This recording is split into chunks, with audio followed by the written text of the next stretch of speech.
Big shot. He goes for the neck. He's down.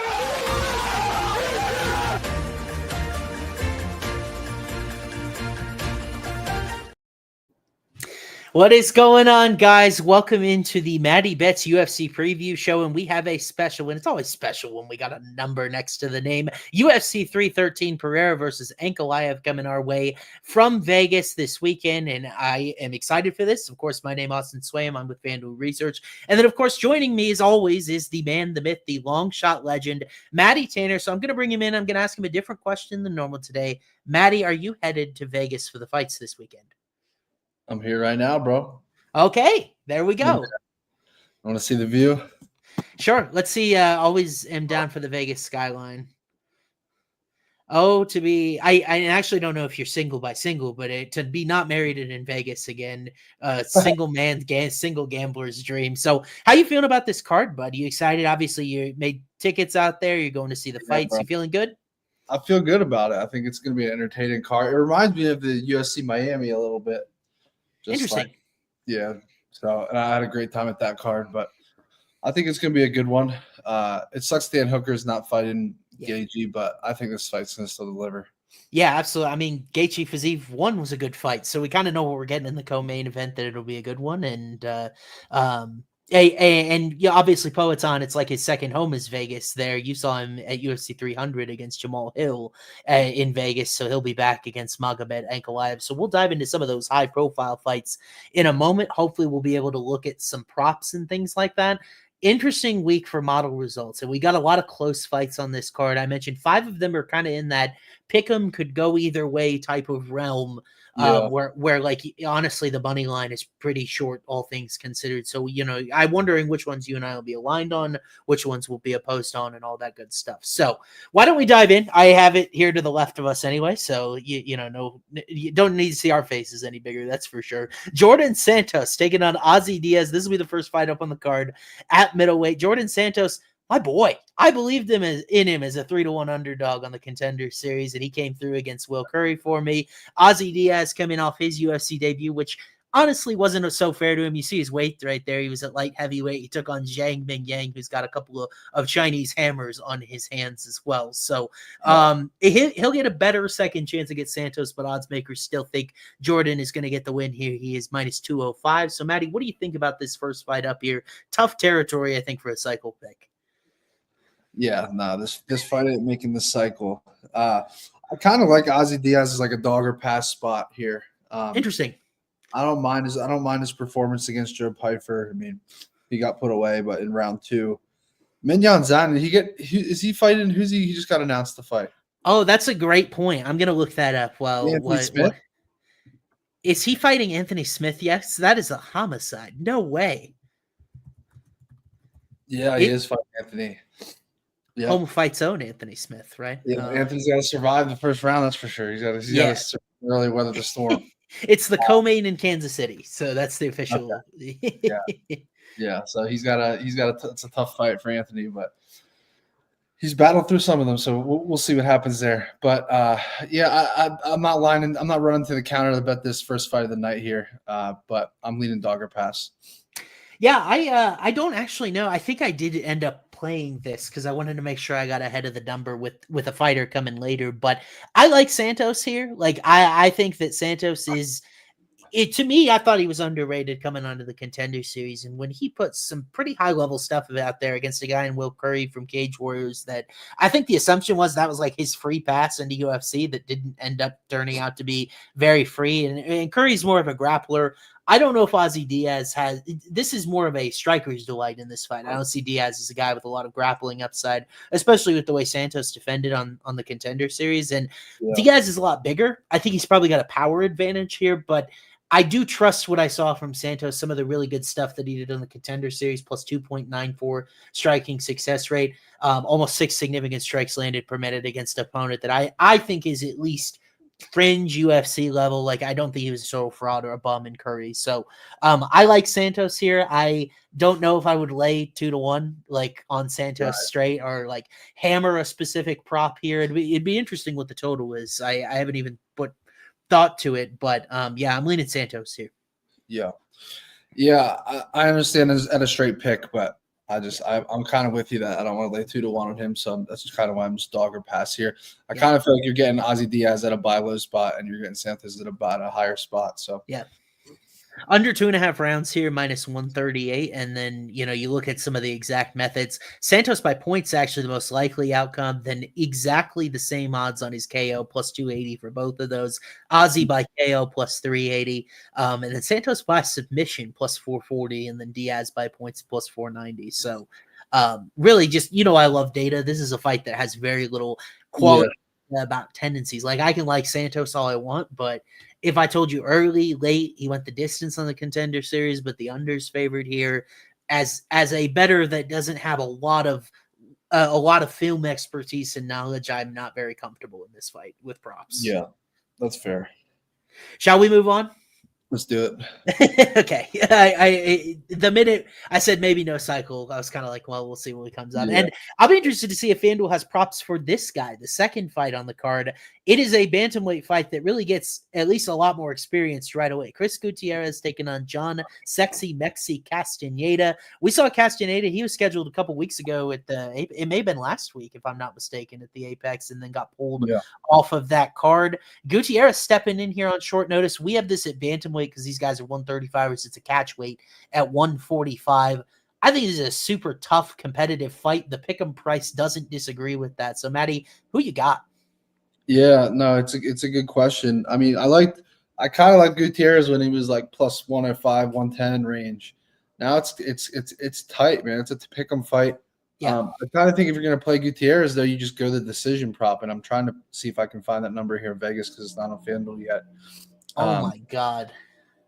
What's that? I missed it, dude. I've been out and about. I missed it. Gutierrez is minus 122 on FanDuel right now. Maybe he's taking chalk. He's got a lot of sharp money, I think. What the? A lot of people I've talked to in Vegas since I've been here are keep bringing up this fight and saying that Chris is a hammer spot. I'm not so sure though, bro. Castaneda he's not someone that like is just gonna roll over in this fight. He's gonna try to close the distance a good bit here. Gutierrez, like 64% striking defense, 74% takedown defense, but he kind of makes some fights closer than they need to be. If you watch some of the tape. So yeah, this could be one of those classic fights we talk about that it's like all the sharp money move the number comes in on him, and then it goes, and then the fight goes to Castaneda. So I'm not as confident as what a lot of people are making this fight to be on Gutierrez. Yeah. I don't love his fight style sometimes. I've bet on him by KO before, and it is frustrating. Oh, yeah. He will sit at range, and he will just try to point fight. So Castaneda is just kind of scrappy. So based on the current odds, so I can get Castaneda at like even money right now here in Vegas. Yep. Not that I'm willing to pull the trigger on that, but I'm not taking Gutierrez. I just feel like it could be an early trap on this card. Yeah, it's interesting. I had been waiting, Matty, because this opened around a pick, and then Castaneda floated into that minus 120 range. I'm like, okay, well, I think I can wait to get Chris at a better number. And now all of a sudden, yeah, he's up into this minus 120. Maybe I'll look in a book, his lagged behind and kept him at minus 115. My model's got him at minus 140. I'm not overly surprised by that because Gutierrez got the better of Song You Don't Get Distance. Remember that weird round 5 where he pulled guard in that fight? And it was just the weirdest fight IQ type of approach from him. Yeah. But I think your point was good. Entry level takedown defense is pretty good for Castaneda. And I always go back to John, and I think I was taking his opponent. It's spacing me who it was now. that he was originally scheduled with that pulled out. But Silva de Andrade. Oh, that's right. A near 40-year-old De Silva. This fight, obviously, a tougher fight for him. And like, I just had a hard time pulling the trigger on him as extreme chalk in that one because I'm like, I don't know, because I go back to the Daniel Santos fight. It was kind of a wild barred burner. Felt like he was super hittable. The Daniel Marcos fight, we still don't know a ton about Marcos, even though I think we like him in general. Gutierrez is a guy I can trust him. I mean, the dude's 17-0. At some point, we have to be like, all right, he wins fights. He's pretty good. Yeah, but yeah, I was going to say something controversial. I think Gutierrez beats Marcos in a 3-round fight, dude. I think he chops away at that leg, and I feel better about Chris's head defense. My model's always love Gutierrez plus 2.08 striking success rate's going to do that. And like, I feel like, especially the level of competition is on his side. I understand why he's getting chalk now, but like, I've got this fight going the distance 70+% of the time. Could be very close. We've seen a lot of split decision comments in the chat, which I think are very appropriate. And by the way, I'm glad I don't know what happened. FanDuel sent me a new computer. All of a sudden, I can see all the chat comments again, so it makes our show significantly better than me trying to go to YouTube and see everything. But like, I do like Chris here. I'm going to see if I can get a -115 off the books, but. Yeah, I don't think a split's a bad decision here, but I understand you not wanting to lay chalk. Yeah, I can't find that prop here in Vegas. Someone said MGM here, but it's not up on Vegas MGM, so I don't know. Yeah. I don't think it is released. Let me see. Do we have props? Yeah, no props on this guy yet. No, this is the most recent fight on the card because it came together, Monday or so? So I wasn't surprised by that. All right, what do you think this over 2.5 is going to be priced at? This is probably going to be pretty expensive.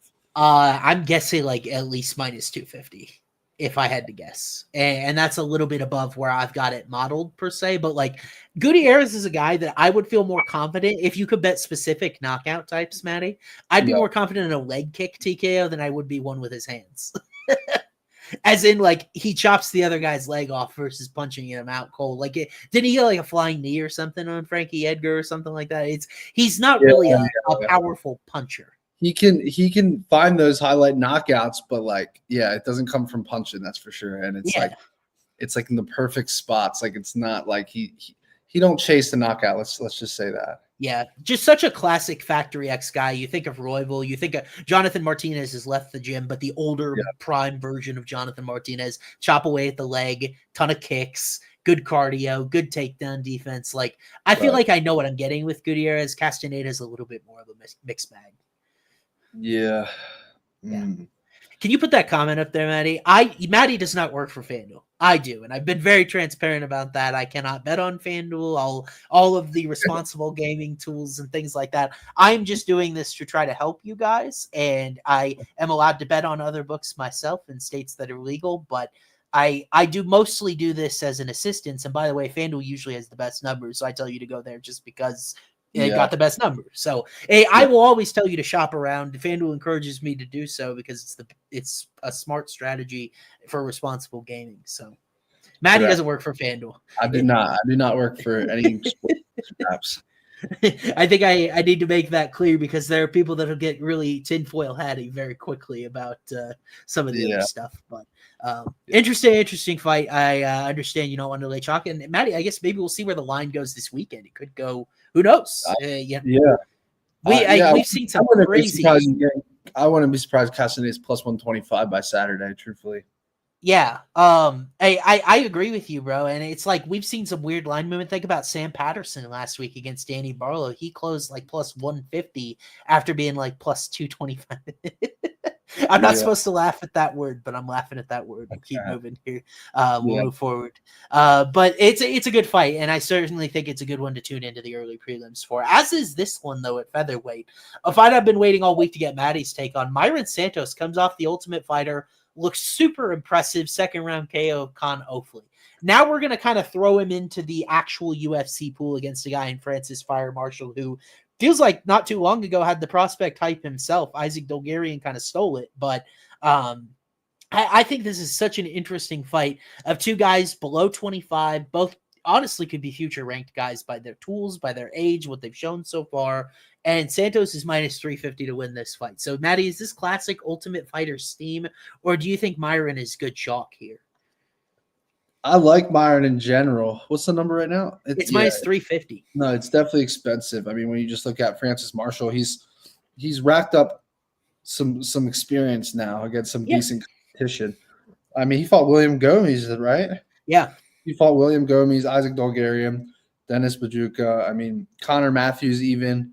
I mean, he's racked up some experience now. So, like, I think the odds are a little disrespectful in that regard, but it just shows that, like, Santos, I think, is special striking. Yep.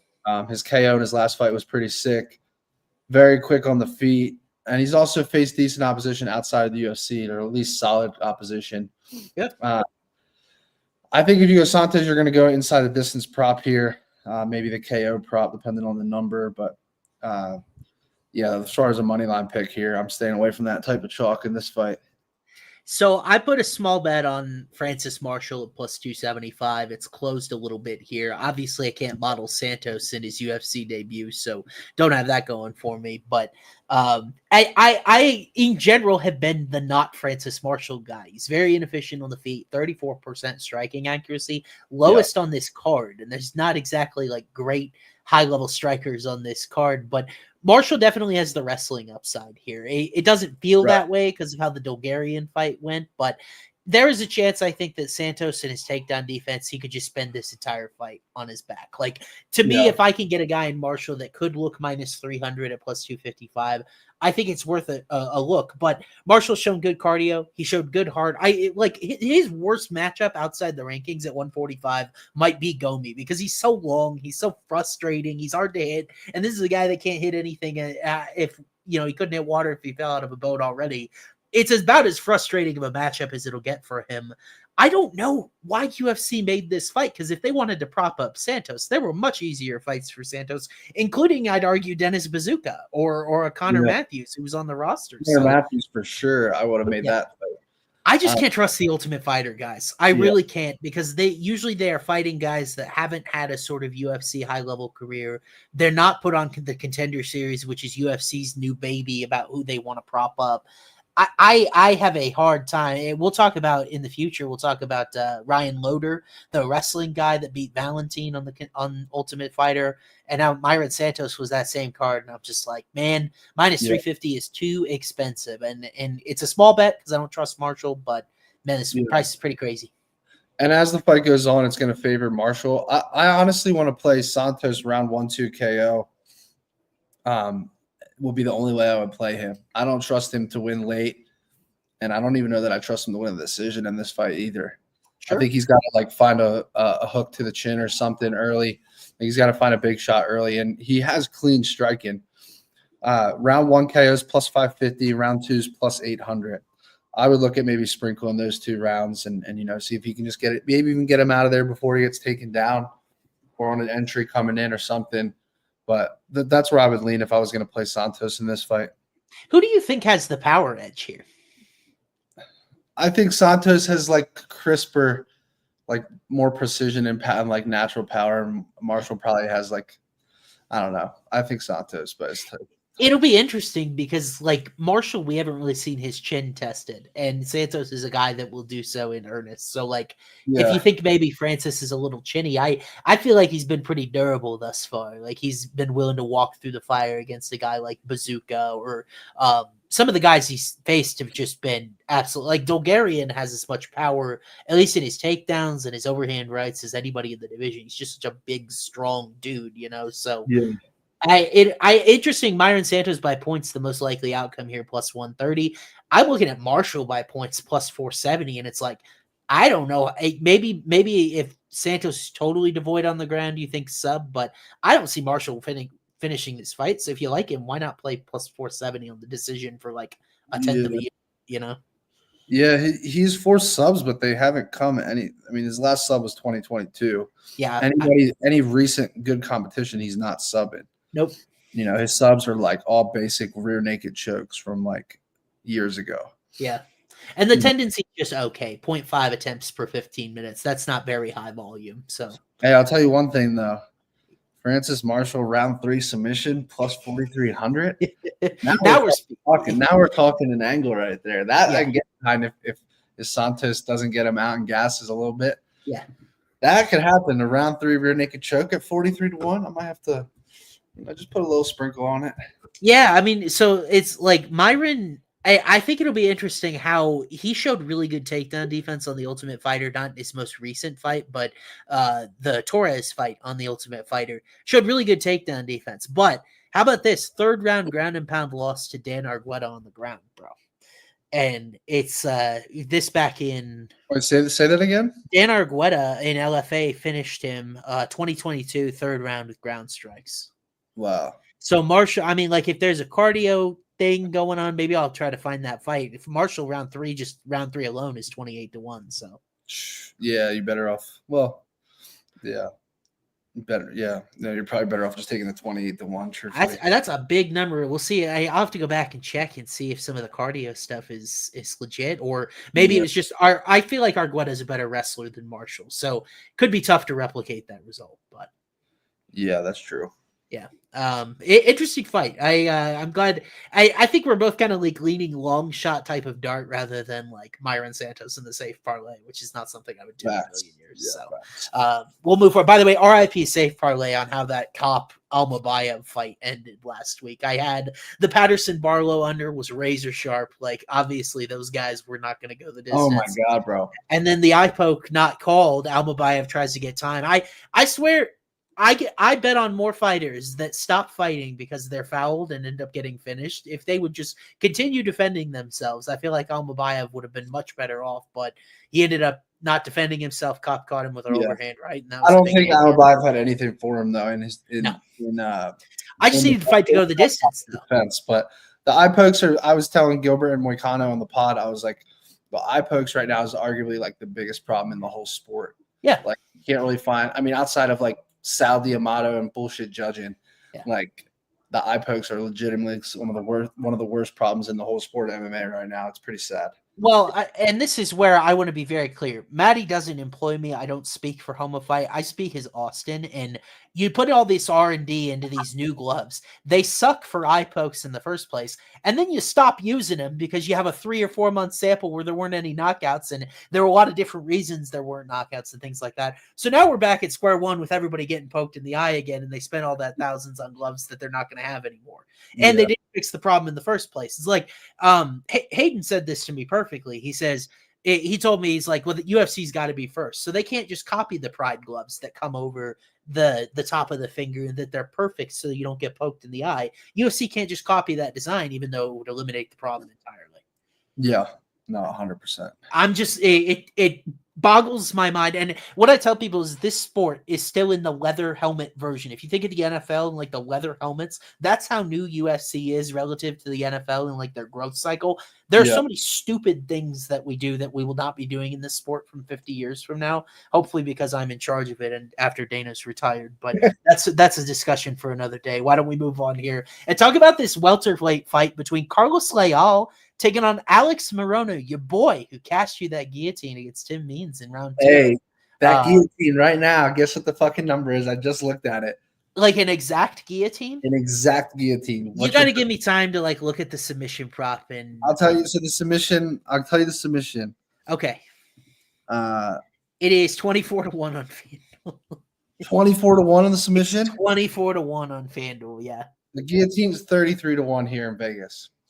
Wow, that's interesting. I normally gets them, but I think he might have. What else is he? He has seven submission wins in his career. He does have that triangle in his back pocket. He's a triangle and an arm bar. He's a good BJJ player. So big and strong though. Like that's a tank of a guy. Are you gonna arm bar him or like? I feel like that guillotine is the one chance, but Carlos Leal would have to do something so stupid to get guillotined in this fight. Sure. But I think that's like Morono's path to victory somehow, is Carlos to do something dumb and then him to wrap up that guillotine. Because otherwise, you might have a different opinion. I think I saw one of your messages in Telegram or something, but I know the odds are super wide, but I just like looking at this fight. Carlos should have won his last fight. That was probably going to go down as one of the biggest robberies in MMA history, in all honesty. I was on the other side and I thought I lost. I heard a 30-27 scorecard and I thought I lost my bet. And somehow I won on Fakrdinov. That was such a bad decision. And but I just don't know how Alex Morono beats him. Like, he's got pillow fist compared to how hard Carlos hits. You know, all of his striking numbers. I mean, and Morono looks a little bit out of shape in his recent fights. Like, right. And Morono's my guy, bro. I hit the 20-something, 30-1 round 2 sub against Tim Means. Right. Then I've dropped some money on him recently, you know, in some of his recent fights. He did go the distance with Buckley, but it was very close to getting stopped. I think he got hurt a lot in that, like late in that fight.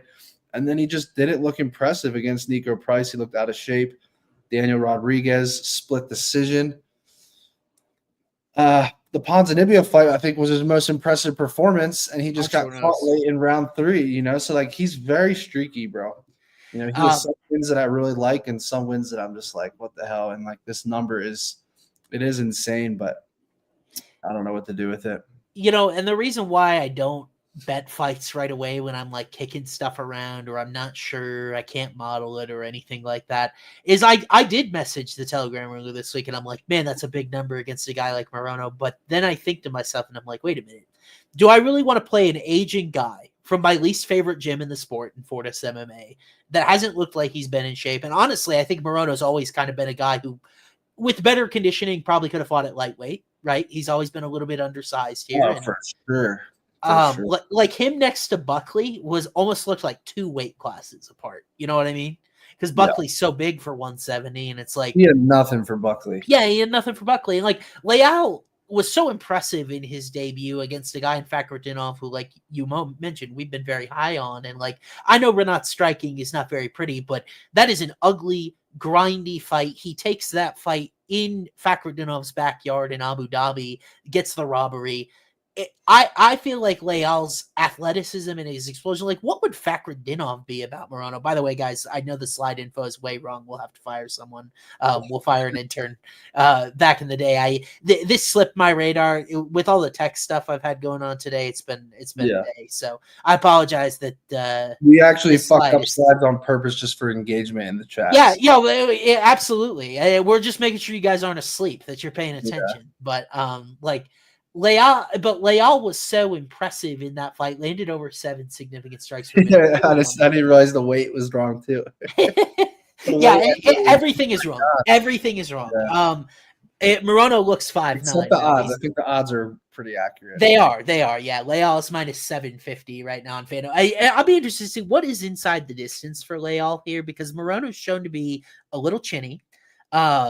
I maybe knockout is a better play than ITD. So Leal KO is minus 105 here. So it's pretty short. Minus 140 inside the distance. I think that's a better number to just get all outcomes covered if you like Leal. But at the end of the day, Bruno's never been submitted in his career. I just don't see Leal being the guy to do that. I would just go to KO prop. Interesting. Yeah. Early or late? I feel like Morono's a guy. I'm not playing that KO prop at that number, truthfully. What's the decision? That's interesting, because he found a way to hang on against Buckley. Leal points plus 150. It's probably better than FanDuel. What's the number? What decision? It's plus 190 for Leal. Sign me up. Yeah. Everyone's taking the KO. Sign me up on the decision. Morono made the distance against Buckley. He's a tough guy. I mean, he does get chinny at times, but I mean, how many times has this guy been finished in his career? And I will say, the thing that I noticed when I was thinking about a Morono angle here, you look at the Sadabusi fights, went the full distance. Ray Cooper went the full distance. When he's faced higher level guys in PFL or otherwise, it's typically fights that have gone longer. Renat obviously went the distance as well. Yeah. So it feels a little. He was folded by Ponzinibbio, and we just got that comment, but go watch that fight, bro. He was up 2 rounds to 0. That was, like I said, short notice, up 2 rounds to 0, and I think that's the best he's looked in the last fucking 3 years outside of the Tim Means fight. Well, he's really hit that age curve. He's now 34, a little bit older, never the most athletic guy. It could get pretty ugly from here. So it's like, I'm going Carlos Leal by decision. I'm actually open to to tabling that and looking at it for the cycle. I mean, Morono doesn't really get finished that often, bro. When this is the Anthony Pettis, Chaos Williams landed a bomb on him in the first. Yeah, that's Chaos Williams. He is crazy power, but D-Rod goes a distance. Nico Price, Buckley is really fucking good these days. Ponzinibbio just got caught late. I mean, I could see a world where that happens. If you guys want to play Leal round 2-3, I don't hate that at all. 2-3 KO. But if you're gonna give me plus 190 on the decision versus minus 110 or whatever it is on the KO, I'm going decision. If those numbers are opposite, I'm just going the KO. I'm just playing the number in that regard. So I do like the plus 190 by decision here. I totally agree. I mean, we'll circle back. I got some decisions to throw at you for later from the model, but we'll circle back. It is an interesting fight, but I avoided the Morono shot here. I just realized I didn't want to hitch my wagon to it. This is those are the value darts that I've been taking. You talk about me having a bad year and everybody's like, Austin, your picks suck. You're down 25 units or whatever.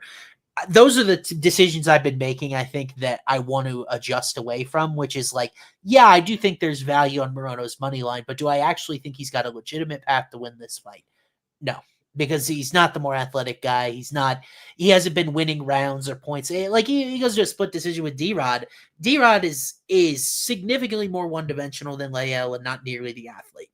So it's like, how do I think he's going to win this fight?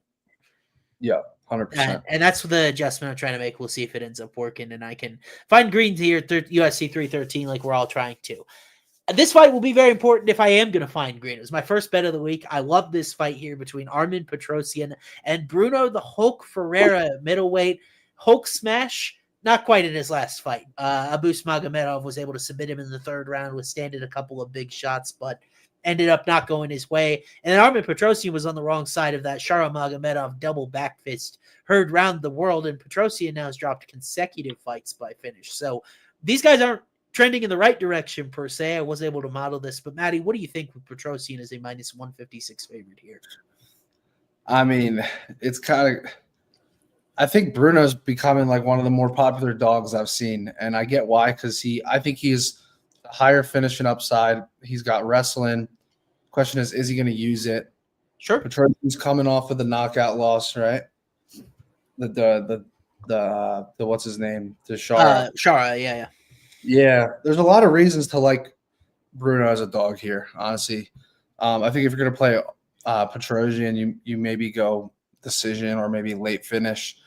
But I think there's a lot of reasons to like Bruno. He has a lot of the finishing upside. The guy fucking puts away people. Like, he was getting tagged against Dustin. Yep. And then just puts him away. Phil Hawes, we're not going to put a lot of stock into that finish, but the RoboCop one obviously has aged very well. I hate that he got subbed late against Abus Magomedov. I just hate that result, but I mean, it's not something that Armen has in his pocket. So I gotta go Bruno Ferreira here as a dog. Yeah, absolutely. I that was my first bet of the week. I got Ferreira at plus 140, I want to say. I got him at a much better number than this. And like, the reason why I took the money line and took that plunge is because I do think he's got a decision path here with his wrestling. He attempts about 3.1 takedowns per 15 minutes. Petrosyan's takedown defense is the worst at middleweight, minimum a guy with 5 fights. It's 31%. It's awful. Like, he was giving up takedowns to AJ Dobson. He gave up quite all that control time, of course, to a guy like Kyle Borralho, but got easily taken down and submitted by Rodolfo Vieira. I don't know if the Hulk smash round 1 KO angle is the play here, because I think we haven't seen all of Ferreira's tools. The guy's allegedly a black belt in Brazilian Jiu-Jitsu. We'll see how that manifests itself. We know he's got the huge power. That much is certain.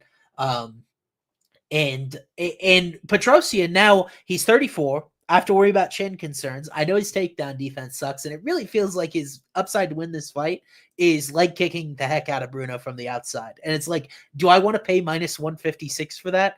Absolutely not.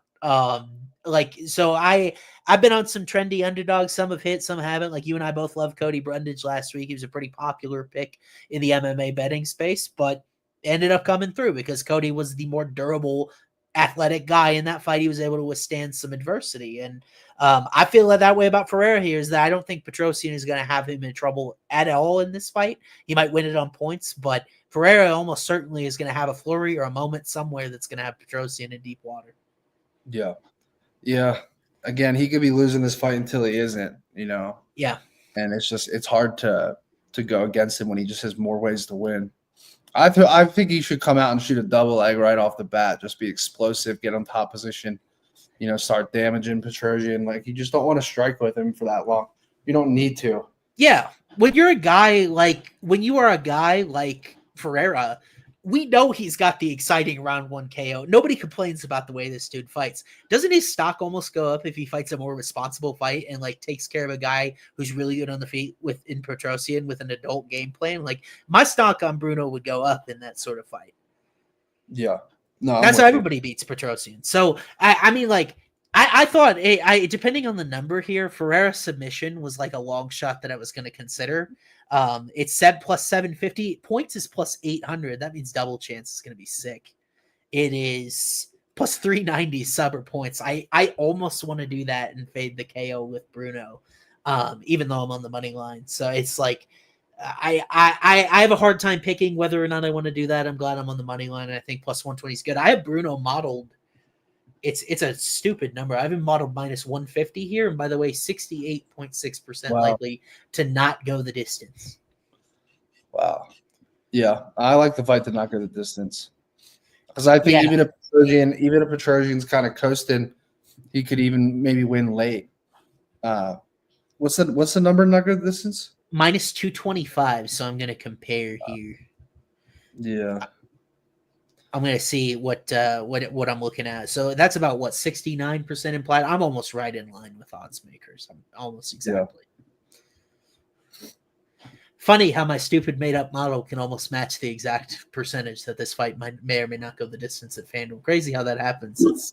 I thought you had to watch film in order to know how to bet UFC. But moving on, I'll move forward. I'll get off my soapbox and we'll talk about this next fight up because it is a show favorite. We all love Josh Van here, but I think they matched him up with a high enough level prospect in this flyweight battle that I don't think we can automatically click Josh Van here. Rei Tsuruya is too talented, too young. It's crazy. Look at these guys' ages. Neither of them have turned 24 yet. Yeah. And they are both so high up in the flyweight rankings. Like, these are guys that almost certainly will be in the top 15 for a majority of their career. Josh has already fought such high-level competition. Tsuruya's debut against Carlos Hernandez, not super impressive, but he's only plus 154 here. So odds makers aren't willing to put Josh Van in prohibitive territory here. I guess my question then is, are you? I love Josh Van, bro. I love him here. Go back and watch Rei's fight against go watch the round 1 in his last fight. Who did he just fight again? Josh Van. He fought Dirt. Not Josh. Oh, Van. Hernandez. Carlos Hernandez. Yeah. Go back and watch that round 1. Like, I understand Rei's super talented. He's got good grappling, but Carlos Hernandez literally picked him up and slammed him in that first round. And to me, it's like you're going up against Josh Van, who's going to have better boxing than almost anyone in the division. He's got 80% takedown defense. And it's like, are you going to finish him on the ground? If you do get him down, I don't think he is. I don't even know if he gets him down. I think he's projected. I think it's 2.5 takedowns. I have to look at a DFS. Yeah. But I don't see it, bro. I don't see it. I'm not willing to fade Josh Van. No chance. I did it with Cody Durden. It was stupid. This guy's the real deal, bro. He's the real deal. His boxing's elite. Takedown defense is great. Good center of gravity. He's only getting better every fight. I think that loss to Charles Johnson was kind of a good loss for his career. I think he's rebounded very well from it. He's only gotten better. I would take him 100% in a rematch of that fight, no doubt in my mind. And I think that these grapplers are a good matchup for him. Yeah. He's going to have the better striking. He's got great takedown defense. I don't understand how you can take a dog shot here. So maybe I'll look stupid. I think if he does get the takedowns, he has to find some way to sub him. Otherwise you're just not going to beat him on the scorecards. Yeah, I mean, you and I are right or wrong against each other so often on this show that I never go there. But I told you I loved his anti-wrestling against Cody Durden. Isn't at this point Cody Durden a much better version of Rei Tsuruya? Like that's how I feel entering this fight. And I feel like Durden's takedowns are better. I feel like his cardio is better. I feel like his striking is better. And Josh Van just beat the brakes off Cody Durden, right? Like what is Tsuruya? I was at that fight, and Yeah. it was. I'm surprised he didn't get the finish. Cody's a tough motherfucker, dude. Yeah, he put insane significant strike numbers out there as well. He was well over 150. I forget exactly what it is. I could look it up, but I love Josh Van here, dude. I was gonna throw this out there. I think I'm going money line for the safe parlay with Van this week at -200. I feel like it's a good plug in there, and I always do this with Josh. I love round 2-3, and the reason why, even though this is flyweight, there's usually a decision trend, is that these guys, they wrestle him and they get tired. He goes to the body. He works toward liver shots. Like everything about Josh Van's kit says round 2-3 finish, and it didn't hit against Cody Durden because Durden was super tough. Here's a guy in Tsuruya, 22 years old, looked like he was struggling at the end of that Hernandez fight.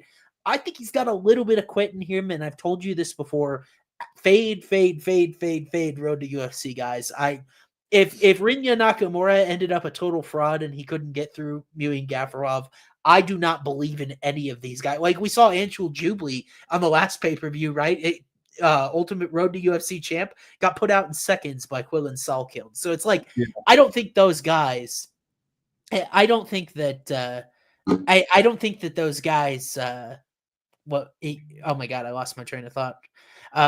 Right here on live TV. Hey, that's the kind of day it's been. Oh, I don't think that these guys have the skills at the requisite UFC level. Like we see Josh Van coming from Fury FC and better minor league promotions. Don't disrespect Jubilee. I'm going to disrespect Angel Jubilee on this show. I think he fully deserves it after that last fight. But I love Josh Van here. Got to always sprinkle round 2-3 KO because he doesn't really have a sub tendency in 2-3 KO. I'm going to look at it in this fight.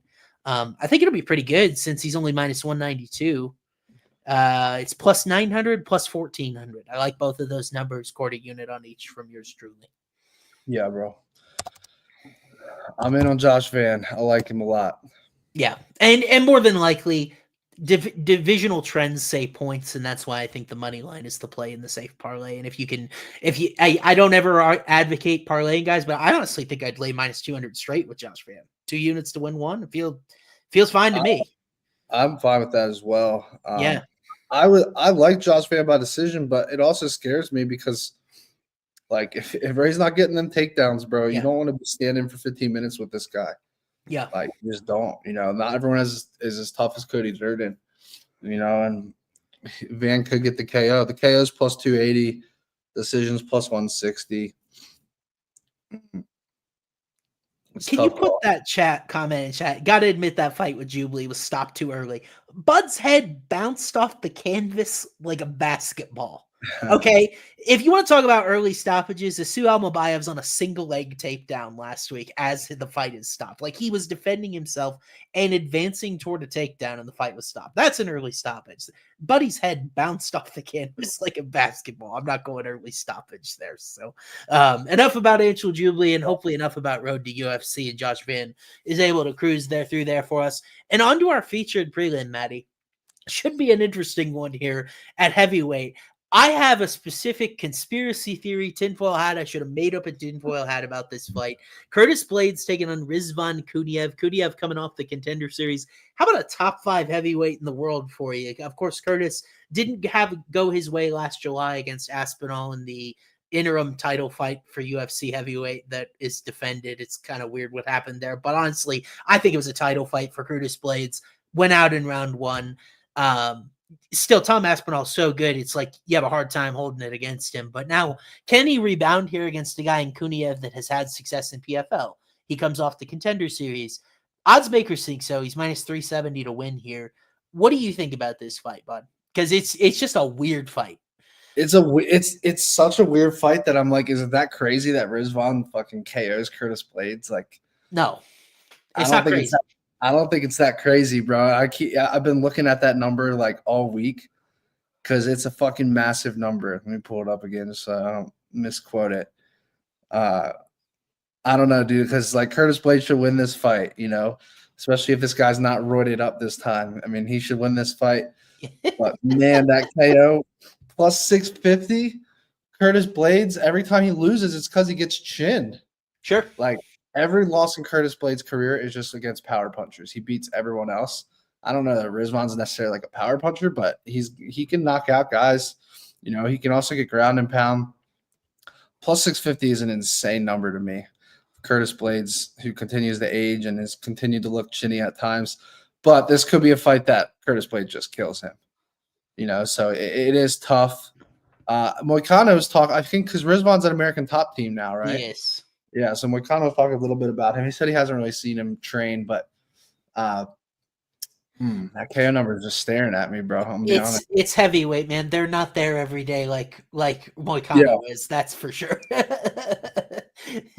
I mean, you and I are a couple big dudes. Like I'm not in the gym training as much as Renato Moicano and how he looks. He's at the gym every single day. But like, look at Kuniev on this thumbnail we got from the Contender Series, where he was blown up like a sack of potatoes after the PED suspension. Right.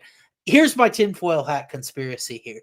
Rizvan Kuniev goes out and he beats pretty thoroughly Renan Ferreira in PFL, the guy who ended up fighting Francis Ngannou for the Battle of the Giants, and Francis made it look easy and seem how great everything is, right? I think that he is making Curtis Blaydes fight this guy from PFL to show this is UFC. And this is one of our guys that can't even contend for a title. And look what he's going to do to this fat sack of blob that we throw his way. I love Curtis Blaydes' KO here. I think he's going to stop him. Interesting. All 4 fights that Curtis Blaydes has somebody's attempted a takedown against him, because it's not often. Like, guys don't shoot a lot of takedowns at heavyweight. You certainly don't want to get in a wrestling match with Curtis Blaydes. He's 4-0 in those fights. So if Kuniev comes out and he tries to take him down, we saw Almeida have some success with that, but we also saw what happened to Jailton Almeida when Blaydes kind of realized, I could just be violent in this position. And the thing you get with Almeida is excellent conditioning, ability to do it over and over again. I feel like Kuniev's got about 7 takedown attempts at him total before he's completely gassed. It's a little bit of Shamil Gaziev type of thing from this, a similar part of the case. He's from Dagestan. He doesn't train with Khabib and those guys anymore. Obviously, he's at AT&T, but I love Blaydes in this fight. Obviously, high level experience I think favors him. And the other thing is Blaydes has just been really improved at distance. Outside of Sergey Pavlovich didn't go his way, Aspinall didn't go his way, but I remember how he flattened Chris Daukaus at distance, and like he's really only losing to the best of the best. I can't come away from that Kuniev fight on the Contender Series and feel like this dude is even a ranked guy, much less the best of the best. I think this is Dana showing off to get a guy from PFL absolutely stomped. I love Blaydes here, KO, and I'm thinking like round 2, so it's hard if I want to decide early or late because I think it's going to be round 2, but I'm interested to see some of the numbers here. Yeah, I mean Curtis Blaydes, he only loses to the elite power punchers: Derek Lewis, Pavlovich, Tom Aspinall, Francis Ngannou. Those are his losses. Literally, those are his only losses. Yeah. And all those guys are starching this dude. So I'm not opposed to a KO prop in the cycle A in this fight in general. Obviously, we lean towards the Curtis Blaydes sides, but once we want crazy upside. But I mean, you do get the on the feet potential KO as well as the ground and pound here out of Curtis Blaydes. So yeah, I do like it. Yeah, I will say Kuniev. That plus 650 number was crazy for a heavyweight fight like this. It just stuck out to me. Well, because Blaydes has been a little chinny before. I will say in general, Curtis's head defense is very, very good, like 58%. So he's a hard guy to hit, but Derek Lewis landed that uppercut. And the interesting part of this fight is I don't think Blaydes is going to shoot. I think Blaydes is more than happy to take this fight at distance, which is not usually how he fights. But I invite anybody that's betting this fight, go back and watch Kuniev against Renan Ferreira. Ferreira is not a ground guy at all.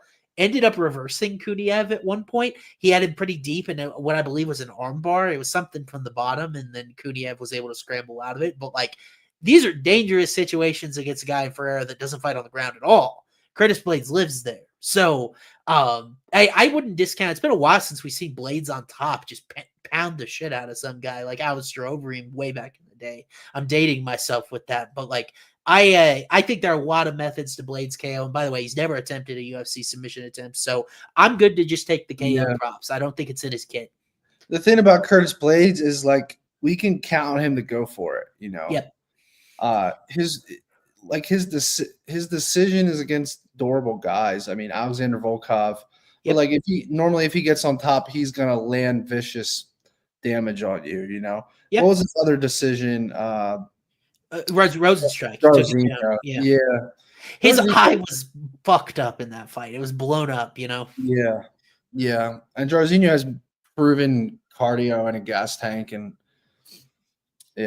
this guy, as long as this guy's getting tested, I think I'm liking this Curtis Blaydes KO. I think he sold me, bro. I think it's a good one to put in the cycle just because I personally am not sure if I would play like 1, 2, or 2, 3 here. I'd love to have them all, and that you get it all with putting it in the cycle. So we'll kind of have to get creative for our props if we do that.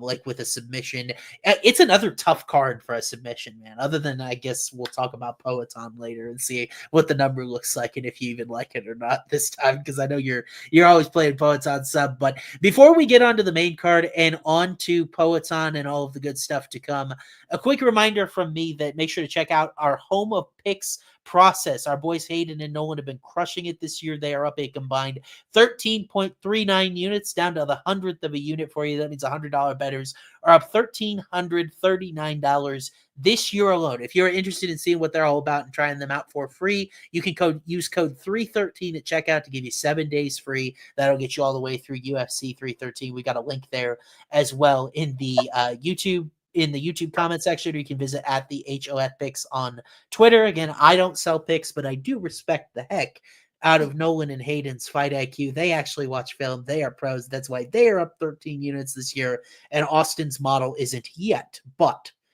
it's coming. We had a red hot summer last year, and I think when the temperature heats up, Austin's model is going to heat up a little bit as well. So, I wonder how much of it is. I've been so distracted. I do a lot of stuff for the NFL draft. It's obviously, I had a lot of guys running in shorts at the combine last week, so I was doing a lot of stuff with that. But yeah, hopefully we get it turned around. And I think this fight may be a good place to do so, Matty. Well, hopefully we can avoid betting another fighting nerd striker by sub like we did John Silva here with Mauricio Ruffy. Maybe you like sub. I don't know, and I just ruined it for you. But Ruffy is a large favorite here. I'm done betting these fighting nerds by sub, bro. I'm fucking finished with it. Wait. We can keep Caio. I bet Caio Bravo by sub.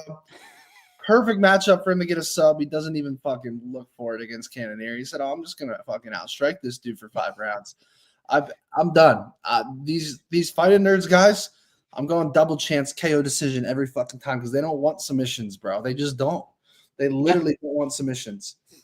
Yeah, I don't hate that amendment to our process. We're already locked into John Silva KO against Bryce Mitchell. Like we already told him we were gonna throw it in the cycle, so we're kind of locked in.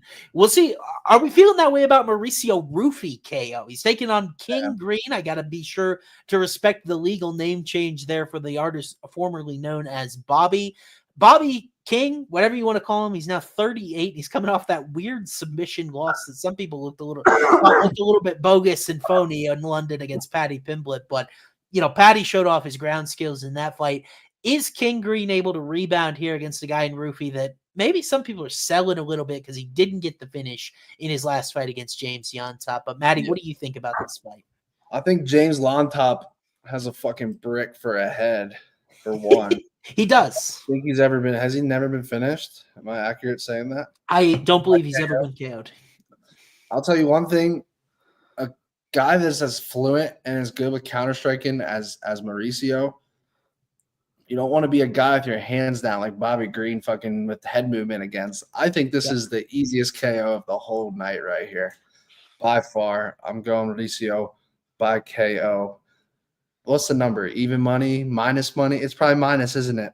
It's a good question. I would be careful going overs on strikes. I think he could be round one. It's minus 120. Minus 120. I think this could be Jalen Turner, King Green all written all over again, bro. Oh, that was fine. Mauricio usually is going to take his time, but like this matchup, I just think Bobby Green's chin might be cooked. And I think that, a guy with his hands down fighting against this guy, he's just so fluent. Like, I think everyone's going to look at, like, we saw the number come back a little bit, right? Because people are looking at that James Longtop fight. But I think this is now the spot to now say, fuck that fight, bro. The fight doesn't matter.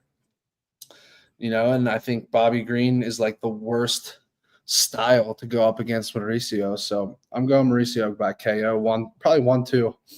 Yeah, I had the same thing written down here, bro. Ruffy KO 1-2. It's just because of the durability gaps we've seen from Bobby a little bit more recently. Like that you mentioned the Jalen Turner fight, but also the weirdness of that Jared Gordon fight. I get it was a headbutt and it was probably in his favor, but that was weird. And then the Drew Dober fight, he was backed against the cage, knocked out. That's a good comment, by the way. That's another great point. He did come in 10 pounds overweight, which really, really does hurt the odds. Better. Yeah, Bobby Green's going to be – bro, I love this KO. I think minus 120 is a great number. Honestly. Yeah. I mean, like, I think I'd rather just play 1-2 because I'm of the belief that's a great comment. Round 2 plus 500.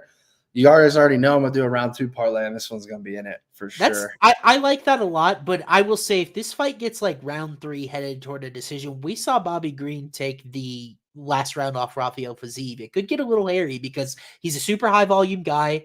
If he's absorbed all the power punches, he definitely has numbers on Ruffy. We saw Ruffy lose the last round in his last fight. So I think you get a little bit hairy where you either like Ruffy early to me, or you should probably bet instead Bobby Green's point spread here to potentially take the 3rd round, even if he doesn't win. So like those are the 2 angles. I feel like Ruffy's going to put him out.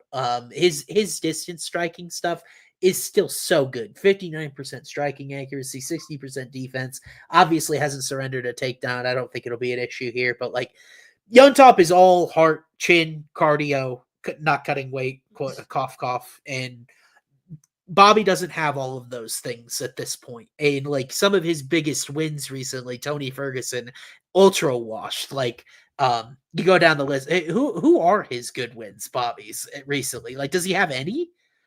The Grant Dawson. Depends how reasonable. Yeah, Grant Dawson. Jim Miller. Don't hate on my guy Jim Miller. I still think he's 40 something. Jim Miller still got it though. Mauricio Ruffy is a killer in his prime and a guy that all of the fighting nerds guys say Ruffy is the most talented among us. That's crazy to me, bro. Yeah. I have him at the bottom. I mean, his striking does look insane. Like it's so fluent and like it gives you like that Conor McGregor style vibe to it, Yeah.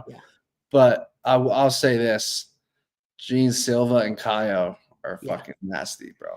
I will say I think most consistently great is Caio, and the most I have out grappled Brendan Allen in a grapple match. You saw that? Yeah, I did. And the most surgical. Hamzat wants no part of Caio, bro. Caio will beat Hamzat 9 out of 10 times. Yeah, I mean, and that's a tough fight. I actually don't know how Hamzat beats Caio.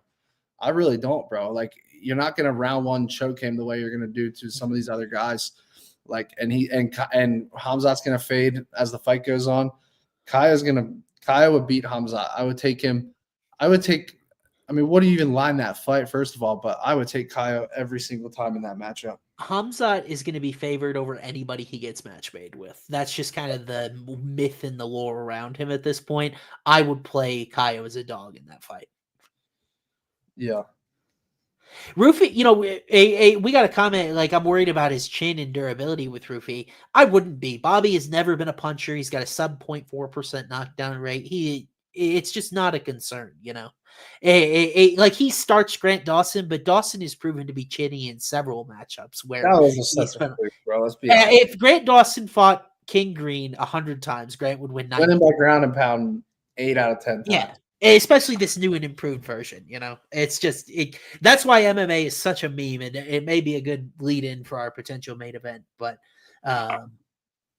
it's interesting. Imavov beats Caio, different matchup, really good takedown defense, striking edge to Imavov. Middleweight's just so interesting. But I think when we get back to this fight, Ruffy 1-2. So if you want to just bet round 1-2, and again, Uncle Austin is always like, maybe if the sub's really long, you just take the round props just in case because of what we saw with Bogdan Guskov.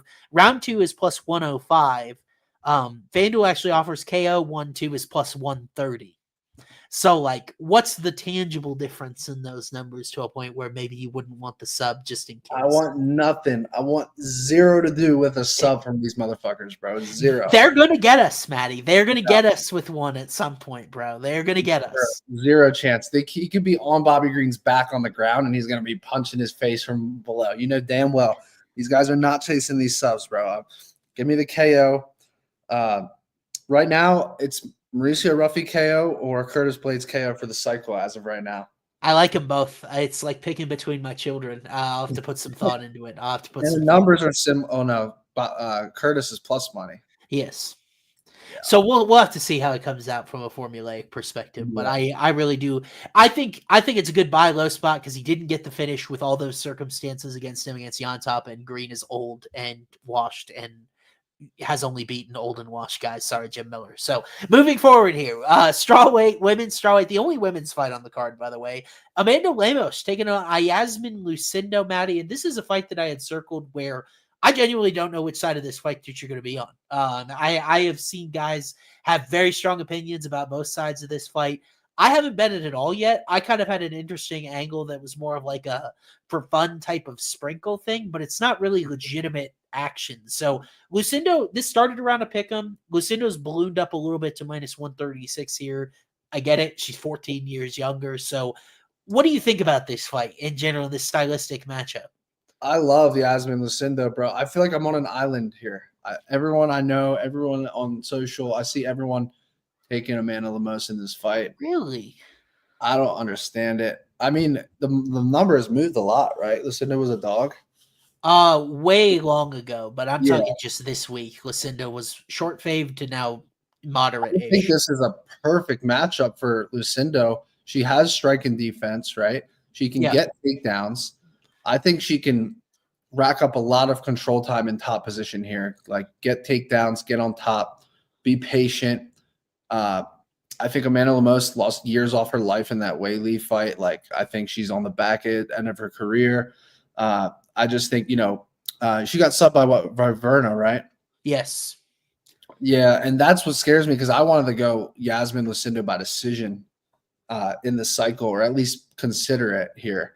Because I think she's just going to get takedowns and stay on top. I really do. And Amanda Lemos, she'll threaten with off of her back, and she's very slick and she's very powerful on the feet. But she might have small moments in the fight where it's a little scary. But I just think Lucindo's going to win 29-28, maybe even 30-27 in this spot. Yeah, I don't disagree with you, which is kind of like why I'm struggling a little bit with this fight, where the most likely outcome is Lucindo ends up mixing in takedowns. She's the younger fighter. She's the one UFC wants to build, so she gets the decision, right? The problem is that I feel so strongly about this angle that the specific way I would want to play this is if you go on FanDuel and go into the decision no bet market, meaning that if it goes the distance, it voids out, there's no action. You got to be fucking kidding me, man. I pulled this at Lemos was plus 100. Now she's minus 150 to win by finish if there's a finish. Yeah. No, I get that. It makes sense. I liked it at plus 100. Minus 150 is now out of value. I don't think it's that bad at minus 150, truthfully, because I do think Lucindo wins a decision, but I'm telling you, there's going to be moments like Lemos might get a guillotine. Like there's going to be moments there. Maybe a Dars or some crazy shit. Like, what was that fucking stand-in choke? That was Andrade against Lemos. Andrade against Lemos. I still can't believe that happened, bro. Yeah. That still doesn't make any sense to this day. Yeah. But no, I want to see this guillotine number, bro. What would the guillotine number need to be for you to sprinkle on Amanda Lemos here? Well, I mean, I'm interested. I've got Lemos 8.1% by sub. I don't know what the actual odds are, but I'm interested in her ITD props as a sprinkle here. Lemos is 8-1 by sub, so it's a good number on the guillotine. That's trash. Dang, because what I'd love is 30-1 on a Dars. Now that is interesting because it's the same positional choke, but yeah. I just see her going for that guillotine though, when she's getting taken down. But well, that's what she went for against Weili. The Dars is 30-1. The Anaconda is 50-1. Let me look at her tapology. Man, does she have an anaconda in the resume? But it's like, let What me crunch the Bravo choke is 30-1. I want to look at her tapology and just see what else she has what else she's won by. Let me take a look. I don't watch film, right? I have no idea what a Bravo choke was. I couldn't tell you what it looked like. It's very, I think it's very similar to a fucking Dars. She has a rear naked choke and a guillotine, and then she has third one. It says 2 guillotines and a rear naked choke. It's got to be the guillotine, but it's just 11-1 is trash, bro. Again, I don't think she pulls it off. I really don't think she pulls it off. I could see a Lucindo arm triangle. I actually like that. I know I'm contradicting myself because I just said Lucindo decision, but if Lucindo were to get something, I do think it'd be an arm bar or an arm triangle. I'm just checking fight to end by sub line. Andrade, they ruled that an arm triangle choke, a standing arm triangle. It should have been, yeah. This fight's plus 360 to end by sub in general, either side. Yeah, which I think is a pretty darn good number. Lucindo by arm triangle is 16-1. That is fucking live at that number. Yeah, I mean, I don't know how else she would submit her because, like, you're thinking top control at that point, aren't you? Bro, she literally she beat Polyana Viana by arm triangle. Yeah, Viana's a terrible grappler though, bro. Robertson destroyed her. She had an arm bar, an arm triangle, and then an undisclosed submission back in 2018. I don't know what that was. But the arm triangle is live. Let's think about it. Amanda is so hard to sub unless you get her in an arm triangle. Can I just point this out there before we start poking individual submission methods? Yeah. Is anybody the least bit concerned that Lucindo barely snuck out with a split decision against Marina Rodriguez and Lemos is significantly more powerful and has way better chokes? Is anybody like a little bit concerned about laying minus 140? That's the argument to why all these people are on Amanda. Right? I mean, yeah, but I feel, at least from a money perspective. Now, the frustrating thing for me is this fight's in the VIG for me. I've got Lucindo at minus 115, so I'm not showing value on either of these betting lines. And I'm actually showing a tiny smidge of value. I've got it 67.1% likely to go the distance. That's a smidge of value opposite, assuming that it hasn't moved a ton since. Yeah, it's minus 215 to go the distance, so roughly the same neighborhood. So, right. I could be talked into violence here. They have very similar takedown defenses too. Marina and Amanda have like identical takedown defenses. Yeah. Lemos is interesting in that I feel like she's more willing to. So she did such a masterful job not getting finished on bottom against Weili Zhang, where she's not afraid of bottom position, whereas Marina's had trouble getting up. You know what I mean? Yeah, I think that Amanda gets taken down easier because of how aggressive she is, whereas like Marina's more willing to like sit back and strike for a while without getting too aggressive. The thing to remember about those stats though is that Weili absolutely destroyed her takedown defense. Because how many did she get in that fight? It was an obscene amount. You had Weili subs, so you were there along for. I was fucking devastated, bro. That there was so many. I mean, who knows what the UFC actually like? You know how these official submission attempts are, right? They barely ever give them. But let me take a look at that. She laid at 6 of 7 takedowns in that fight, and that's the concern. That's crazy because they gave Weili 0 submission attempts in the fight, like official. Lemos probably had some. Lemos had 2. Yeah, 2 attempts. But you're gonna tell me Weili didn't have attempts? Just like it's just ridiculous how they rule these submission attempts. Yeah, absolutely. Like there will be times where there's absolutely nothing there, according to the commentators, and it does get ruled an official submission attempt. You're so right about that. Right. But like honestly, trying anything is a good tell for me as a stats guy. It's like, hey, they are trying to make a submission happen, even if it sucks. Which tells me a lot. But I just have a hard time finding an angle to bet this fight when I'm like, maybe I'll sprinkle Lemos inside the distance. It's plus 330. I've got it plus 325. So I'm roughly in line everywhere, and I don't really know how to bet this fight, even though I think it's going to be a fun one to watch. Yeah, it is. I keep going back and forth on it a little bit, but I'm definitely leaning on the Lucindo side here. I just think age is a huge factor. I think damage that Amanda has taken recently, and then Iasmin's not her grappling is good, bro. Like I think it's a little overrated at this point, based on but if anything, bro, if anything, that split decision can help her career, bro. She's 23. Like the question is, how much better has she gotten since that fight? Now, yeah, I mean, to the drawing board. Finished product. I feel like her grappling is a little bit overrated. She failed 4 of 6 against Kovalkiewicz. Historically, not hard to take down. Lucindo got 3 of 4 against Pereira. That was the most impressive one so far. And then 0-2 against Iasmin. Maryland has a 74% takedown defense. I wouldn't be surprised if Lemos is able to keep her feet here, which probably puts her in a good position. So, like, I'll have to see how this line moves to see what I can do with it. But as of right now, I guess it's a pass.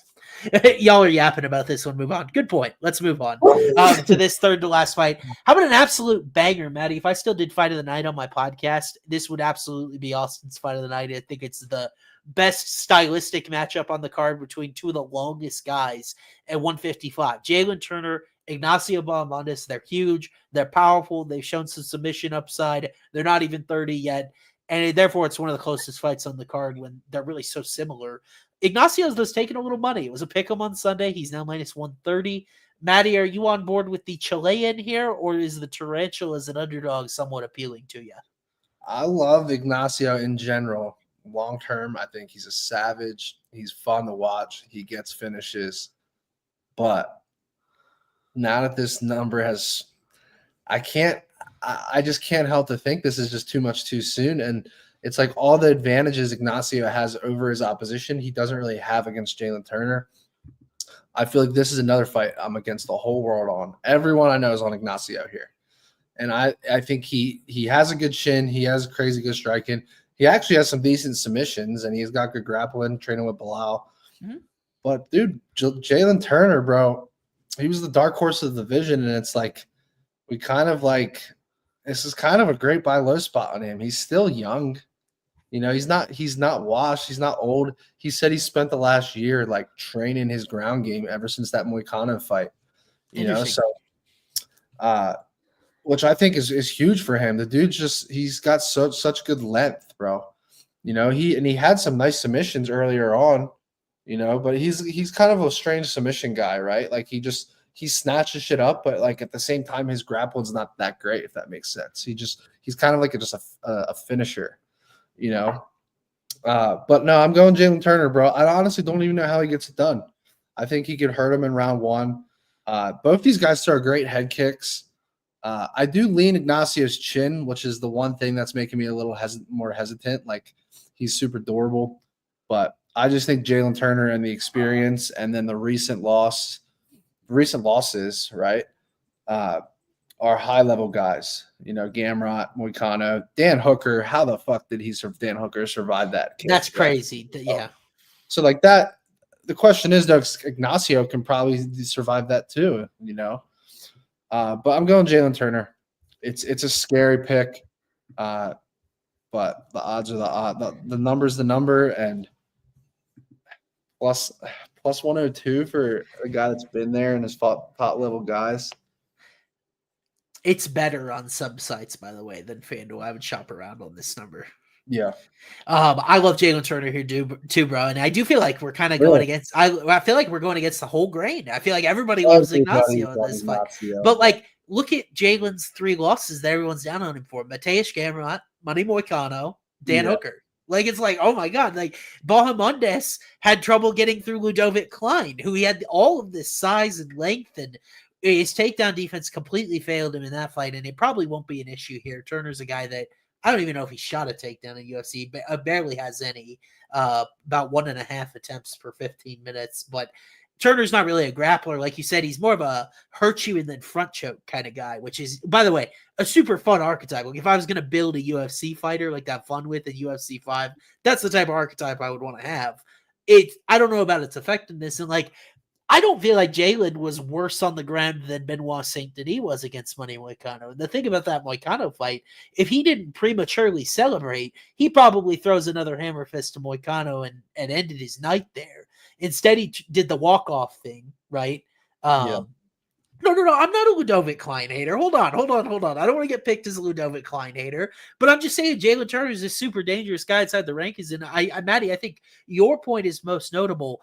Uncomfortably so. We have the reaches the same here. I think that's a mistake. I've got Turner at 77-inch reach, Bahamondes at 75.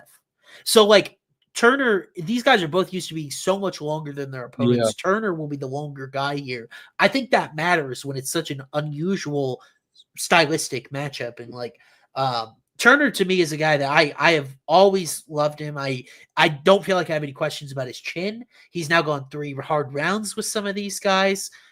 I think the arrow is still up when Bahamondes has just fought some poor competition recently. Like he's been in matchups where he had almost no chance to lose. It felt like the Christos Jagos fight, Trey Ogden at distance was uncompetitive.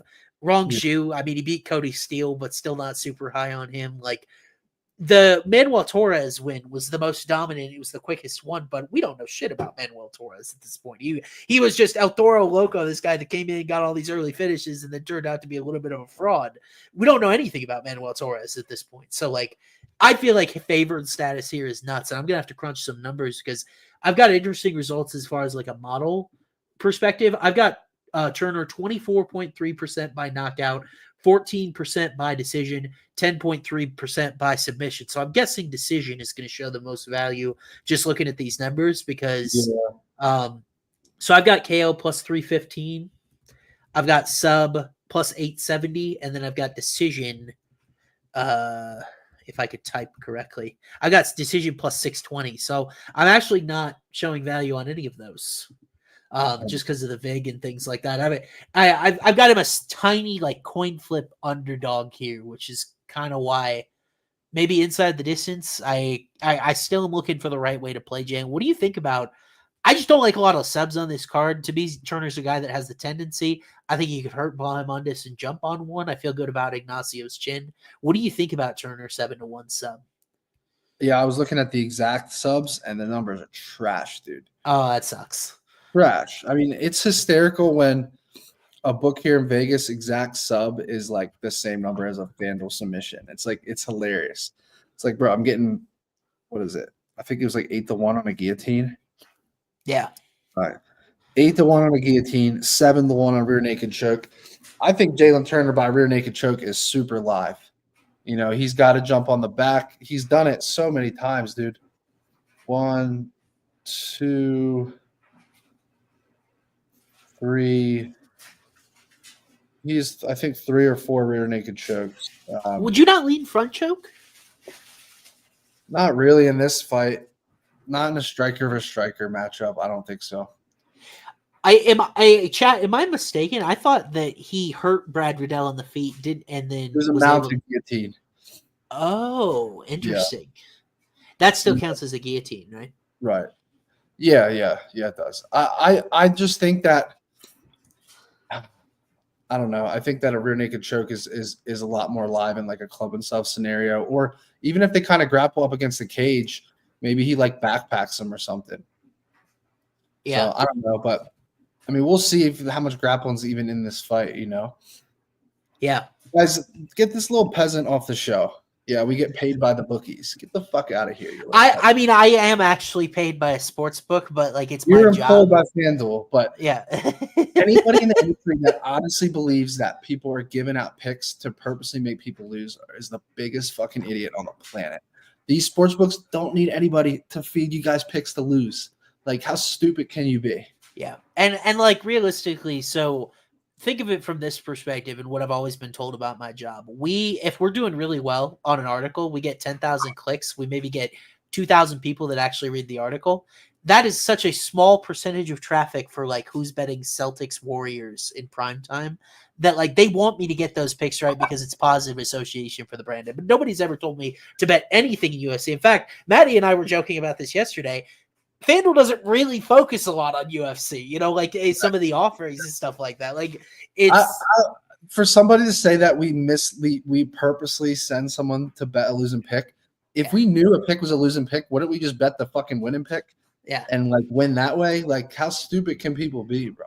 Instead, Matty and I are in the hole to begin the year, but looking to dig out. Again, I'm telling you, man, the summer is coming and it's going to be a good one for us. So Turner, not exactly sure. Like, does 7-1 interest you at all in a sub? I assume it's a better number than whatever book you were looking at there. Yeah, no, I think it's a solid number. The thing is, Ignacio's like kind of got underrated grappling though.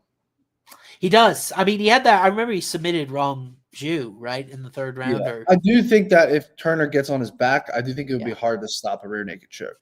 Yeah. The thing that scares me a little bit about Turner is the Bahamundis improvement window, working with a guy in Bilal, really good cardio. In general, I feel better about his head defense. Like, I haven't bet this fight yet. I picked Turner, like, in our expert picks and stuff like that. Yeah. But, like, I'm hoping the number moves more toward Ignacio, but it actually inched a little bit toward Turner. And it's just because I think it's hard to set some guy as a prohibitive favorite in this one. Yeah, it's tough. It is a tough fight. I'm not running to the counter and saying Jalen Turner is the bet. I'm just saying I do believe it's a little bit of a buy low spot. He's had some time off. Yeah. Worked on his grappling. And he just has the skill set that opposition just hasn't had when they're fighting Ignacio, mainly the length, the length and the striking. Yep.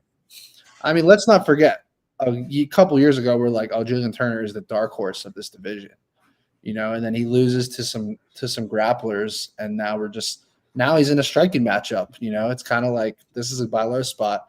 It might be too much too soon for Ignacio, but at the same time, I know he's the real deal. So it's tough. Again, I don't want to be anti-Ludovic Klein guy, but with huge reach advantage, -2 striking differential at distance against Ludovic Klein, it's like Turner's a lot longer and a lot more powerful. I'd be careful. Be careful. Klein's powerful. Klein's legit, though. Yeah, I mean, Jalen KO is the shortest outcome in this fight for FanDuel. It's very interesting. That is crazy. Bob Mundus hasn't even been KO'd in UFC, I'm sure, right? He definitely hasn't. Yeah, it's a weird set of props. He's very durable. He's never been KO'd in his career. He's been subbed twice. But a long time ago. 2017, rear naked choke. And then 2016, Preston Parsons armbar. No, I'm not a Ludovic hater. Quit pinning me as one. I'm not a Ludovic hater. I'm just saying he's a little bit on the short. And he used to fight at 145. Okay, so the size things. Klein versus Turner is a completely different match. Well, yeah, I mean, so Klein used to fight at 145. Turner has fought at 170. Like, he fought Vicente Luque at 170. So, like, they are two weight classes apart of what they've made. So I'm not crazy. And I'm not a hater. So we'll move on here. Co-main event time, Matty. I saw which way you're leaning based on the money line parlay that you're floating out there on social media. And, like, I can't blame you for it. This is super interesting line movement here because Rafael Fiziev steps in for Dan Hooker on short notice here. Kind of starts in that pick'em territory. We've seen these guys fight before. Now he's up to -178 against Justin Gaethje as we sit here on Friday or Thursday. I forgot what day it is. Thursday, and it's climbing. So what do we think about this fight here? Gaethje won the first fight. It was by a very close decision that could have gone one way or another. Is it more of the same in the second one, or will the second one have more of a definitive outcome? I'm Rafael Fiziev here all day long. I asked myself, do I want the guy off a knee injury or the guy that just got beat up for 25 minutes and put to sleep? And the answer is the knee injury. I get the younger guy. We don't even know what Gaethje's like. When Gaethje walks into that octagon, we don't even know what he's going to feel like. Is he going to be timid? This is a guy that's been in so many wars and never has been put to sleep like that. Like, obviously Habib's choked him out, but like, nobody has flatlined him dead. Like, you just don't know how he's going to recover after that. And now, after you got put to sleep and beat down on the feet for 25 minutes, you're fighting an elite striker as you're coming back into things. Yeah. I'm going Rafael here. Yeah. I think it's interesting in that how much do you think these guys have changed since their last fight, where Gaethje, it feels like Fiziev maybe got a little bit tired down the stretch in that fight. That fight was on a full camp for both of these guys, but this is short notice. I modeled this, and again, I don't have a short notice adjustment. I don't even know who would benefit here because Gaethje was training for a fight. Fiziev, did they have Fiziev penciled in against someone else and mismatch it up. Yeah, I didn't remember if he was I don't training. think so. I don't think he had a fight. He's been on Twitter. Yeah, he's been on Twitter asking for a fight for a while. Yeah. So, like I got Gaethje a -115 favorite here. So it's really very close to how I modeled the first one, honestly. And it's not surprising when they've aged at the same difference. Fiziev, a little bit of ring rust here. Like you mentioned, the ACL hasn't fought in quite a while. And the thing is, I've just never been a super high Rafael Fiziev guy. Like he had some of these flashy kicks and knockouts and things of that sort as he was moving up the competition ladder. But overall, he's 32, doesn't have a lot of ranked experience, just a 0.39% knockdown rate. So he hasn't really dropped very many guys at all. I mentioned earlier with King Green, he lost the third round. Bobby Green took the third round off him pretty handily, and he's always kind of had some of these cardio worries. I don't feel like I get that with Gaethje, but I think, Matty, you make a good point about the attrition, the chin.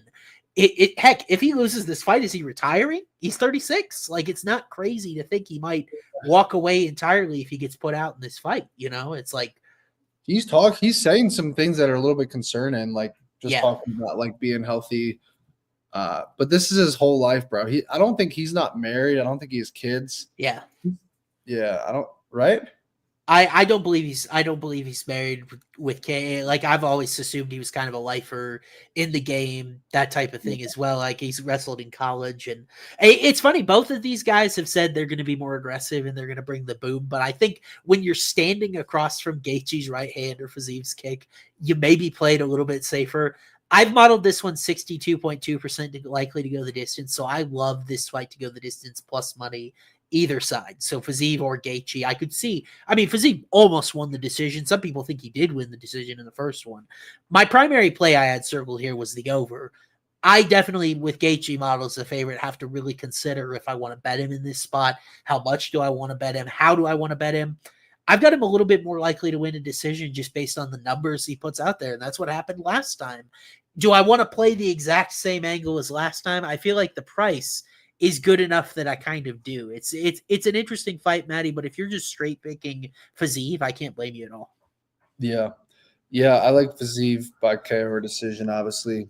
I don't know. I kind of like Fiziev by decision. It's plus 240. It's the second most likely outcome. Yeah. I mean, a lot of Fizievs, like even the one, like, I know people say this is biased to me, but I thought the Moicano KO was like a quick stoppage. You didn't, like, even the commentators said, like, he went right to the ground on the knockdown and didn't even give him a chance to recover. He just yelled stop and jumped in. And then you have to ask yourself, like, the wheel kick, Brad Riddell, round 3, RDA knockout was in round 5. Yeah. So, like, I mean, how do you feel about Rafael's like power? Like, obviously it's not good. He's got elite speed and striking, but it's, maybe a body kick though. I do feel like he could land a big body kick against Justin. Well, there's that video that went around on TikTok of Gaethje getting dropped by that's exactly what I was thinking about. Is that crazy? But I mean, he took like 4 in a row at full power from his sparring partner. So I'm like, well, maybe you dropped to the 4th one, but like at the same time, I think he was conditioning that for the Hooker fight because Dan will sneak in those liver shots. It's a different matchup because or Hooker's more orthodox. He'll switch it up. Fiziev more of a southpaw type of fighter. He'll also switch a little bit, but Gaethje is just. It was weird how flat he seemed in the Holloway fight. I think he was favored in that fight, if I remember correctly, and he just never had anything for Max. When a lot of people did some MMA math and thought, "Hey, Poirier dominated Holloway. Gaethje has now put away Dustin. It'll probably be Justin," but that matchup just never seemed to suit him. I think he's pretty comfortable in the Fiziev one. I've never been a huge fan of Fiziev's cardio or his head defense, and now he's 32, and now he's got ring rust, and now I see the price going up, and I'm like, no, thank you. I think I Gaethje or pass. And if you like Fiziev by points, I get that. I totally understand it, and we'll play the over, and we'll root for a war, I guess. Yeah, he could win 2 rounds to 1, bro. Because I thought when they first made this fight, I thought there was still going to be a 5-rounder. Yeah, and that could have been a wild card as to who ended up winning that. Yeah, I actually think that favors Justin more. As crazy as that sounds, if it was a 5-rounder, I think the 3-rounder favors Rafael here, bro. I mean, we saw Gaethje beat the brakes off Ferguson for 25 minutes. So, like, he's got the 25-minute experience, whereas Fiziev, I guess Fiziev found that 5th-round knockout against RDA, but that's always been my qualm with Fiziev is that he's not been fighting the best of the best at 155 like Gaethje has been. Like, he didn't fight Holloway. He hasn't fought even a guy like Chandler. He didn't fight. He had the Moicano fight, but it was over so quickly with what I also felt was an early stoppage. It's like kind of a hard time identifying exactly where he's stands up at this lightweight division, you know? So. Yeah. All righty, man.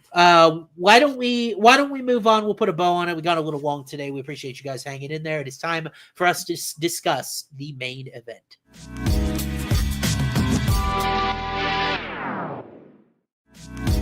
And what a main event it is. If I could pull up the slide here. Again, new computer. I'm trying to learn everything. I feel so old today. But Alex Pereira taking on Magomed Ankalaev. And funny enough, this has become the closest betting line on the card in the main event. Poatan, I mean, what can you say about him at this point? The way he has floored Yuri Prochazka twice, the Jamal Hill fight, the Israel Adesanya. Really, if he doesn't make a mistake against the cage, it's very possible he's won 8 in a row against like 7 former champions or something absolutely crazy for a guy that was profiled as a one-dimensional kickboxer. Now here's a new challenge. A guy in Magomed Ankalaev that's wrestled a little bit. He's from Dagestan. He's got the beard. Is it Chama or no Chama? And Matty, I love your thinking, your new rule on betting Alex Pereira. So why don't you tell the people what it is? Yeah, bro. I had Jamal Hill on the podcast, a year ago now, less than a year, whatever it was. And he swayed my pick. He was so confident. I go to that fight, UFC 300. I bet Jamal Hill like a fucking idiot. And he's out cold with a left hook. I'll tell you one thing right now, bro. Go watch the footage on Magomed Ankalaev. That left hook is so live. He puts his hand down so often. There's actually clips on TikTok and YouTube. You go check it out. He like notoriously is like dropping that right hand all the time. And all it's going to take, Magomed can be winning this fight, but all it's going to take is one moment for Poatan to change the whole fight here. And here's the thing, bro. I don't look at Magomed Ankalaev as a Dagestani wrestler. I just don't. It's just not in his blood, dude. He just doesn't do it. Like he can get takedowns, he can get control time. But when is this guy subbing people? You know, and then the next round, it's back on the feet. And we see Poatan lose fights until he wins in 5-rounders, right? We see he'll drop a whole round and stay safe.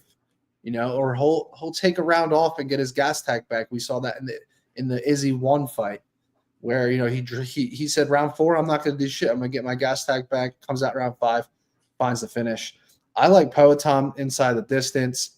I do think I actually like 3, 4, 5. Like I think that he could even drop 1 or 2 rounds early here if Magomed does get a takedown, or even without a takedown, he could drop rounds on the feet here. But I like Poatan by late finish here. I think if he gets an early finish, I'm telling you, I know everyone's going to tell me I'm a piece of shit, but guillotine early, bro. If he takes it. So I know it's crazy. It's a crazy long shot. The odds suck, so you can't even bet it. I tried to find the number here. It was terrible. But in all seriousness, I think Poatan wins inside the distance. I want to play the round 3, 4, 5. I really do. I think he's going to – a lot of people are saying he's going to get an early finish. But you know what's crazy, bro, is, Circa here, which is like a market-making book. Okay. They stuck that Poatan line at -105, and they have not moved it.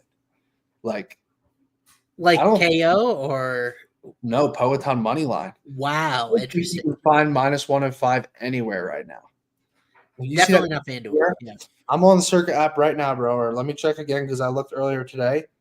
Because my buddy flying in, he's like, dude, I just bet Poatan on Circa at -105. I'm like, -105? It's very telling, and it scares the shit out of me that Circa is probably taking a lot of action on Poatan, and they're not moving that number off of -105. That scares the shit out of me. I'm gonna be honest. Yeah, I mean, this is -105, bro. I don't think you can see that, but the top Poatan is -105 on Circa. So if I bet him, that's where I have to go. Let me see. The sub on Circa is 20-1, by the way. Yeah. I mean, like, I'm so all of that positioning, and I've heard like betting splits about Pereira and things like that. Like they are wrong so often about some of this stuff. Like the public, since gambling has become legal in so many states, like there's sports books, including my employer, that release statements and they cite like revenue losses because of customer friendly results. That's because the public's been mowing in for like 2 or 3 years across all sports, NFL, UFC. Like how many times has Poetan won in a row as like a short favorite? Like, and he's like the guy everybody's always betting. Like it's I saw the one of the traders, I think it was Superbook or one of these sports books. Yeah. And he came out and said that like all the money is on Ankalaev. I'm like, yeah, there's no fucking way. That's crazy to me. Which almost makes you think like, are they trying to entice public? Are they trying to grab public money on Poetan just to offset some of that sharp money on Ankalaev? And like, believe that though, like everyone's betting Poetan, bro. I mean, not, but like, do we really believe like 80+% of the money in tickets are on Ankalaev here? Yeah. I feel like light heavyweight is almost messed up because Alex Pereira was, I believe, susceptible to a wrestling matchup maybe 2 years ago. But he has actually now had time to develop an MMA skilled takedown defense. And like I am growing and actually tweaking and evolving my model to a point where we saw with Asu Almabayev last week, if you are not having success with your striking, it is really easy to defend takedowns in this. Like the game is out. Like a guy like Khabib would not be as nearly as dominant today as he was in his era because guys have gotten so good at a long the fence takedown defense. And Alex Perez is very good on analytically. It's about 71%. And I was shocked that I have Pereira minus 135 as a favorite here. I've got it about 46.2% likely to go the distance. So I love like 4-5 decision as a type of play for Pereira. And the reason why is Ankalaev, very good head defense, 58% striking D, as well as he's never been KO'd in UFC. And like, I don't see Pereira as this super powerful guy as much as he's about placement. He's about timing. And some of the guys that he's fought, Jamal Hill was dropped a bunch by Yuri, right? Yuri doesn't have any head defense at all. Like some of these guys had it coming. I feel like Ankalaev is significantly more responsible, but it is a tough sell for me and a guy at Ankalaev who is not very comfortable getting takedowns. He only averages about 3 attempts per 15 minutes, lands a mediocre 31% of those. And Matty, as you mentioned, he has never attempted a UFC official submission attempt. So he will be fighting opposite his normal strengths here if he's going to take a wrestling heavy approach. And the thing that you have to be concerned about is, does he get tired as this fight progresses if he's having to wrestle a lot, right? The one fight you can flip on and say did a great job grappling was the Nikita Krylov fight. And that is an impressive win in that domain. But Krylov has also kind of had trouble getting up to this area of heavyweight, right? Like Paul Craig was able to sub him. Like Krylov is not perfect on the Ryan Spann almost subbed Krylov, if you remember before. Spann did what Spann always does, it feels like. By the way, we got heavyweight Ryan Spann on deck next week, so we'll get to talk about that. But who's he fighting? Waldo Cortez Acosta. Oh, he's fucked. I disagree. I think he's going to sub Cortez. Okay, we'll get to it next week. That's a little teaser for next week. Oh, you think Ryan Spann's going to sub Cortez? I do. I think he can sub a lot of guys at heavyweight, dude. I love Ryan Spann. It's a flaw of mine. But at the end of the day, I don't feel like Ankalaev fighting left-handed here. The odds are about right. I would make Pereira a decent size favorite. And like, he's also, your rule about this is you would rather lose money betting on Alex Pereira than feel like an idiot when he starts as a guy with a left-hand counter again. And it's like, I feel the same way when Pereira has proven time and time again, his leg kicks are different. His accuracy is different. And it's starting to reflect on the stat sheet to a point where my model picked it up. And I think Poetan, this to me feels like a fake sharp trap about Ankalaev and the grappling upside and all that stuff, because he's not particularly good at it. And Pereira might be better at defending them than we think. Yeah, I agree, bro. I couldn't agree more with everything you just said. So I'm in Vegas. I've talked to a couple guys that like are, so Peloton was on the strip last night. He got like, he got like pulled over by a cop and took a picture and shit. Sure. But like, apparently Peloton's like really pissed off about the things Magomed's been saying, like about the alcohol and all this shit when he's been sober for years. And like, I think the dude feels disrespected in this fight. I really do. I just refuse to bet against him. There's no chance I would bet against him. Zero. Well, can I throw another thing out there that I thought about this week? Remember, Ankalaev got his leg chewed up by Jan Blachowicz. That's why he started wrestling late in that fight.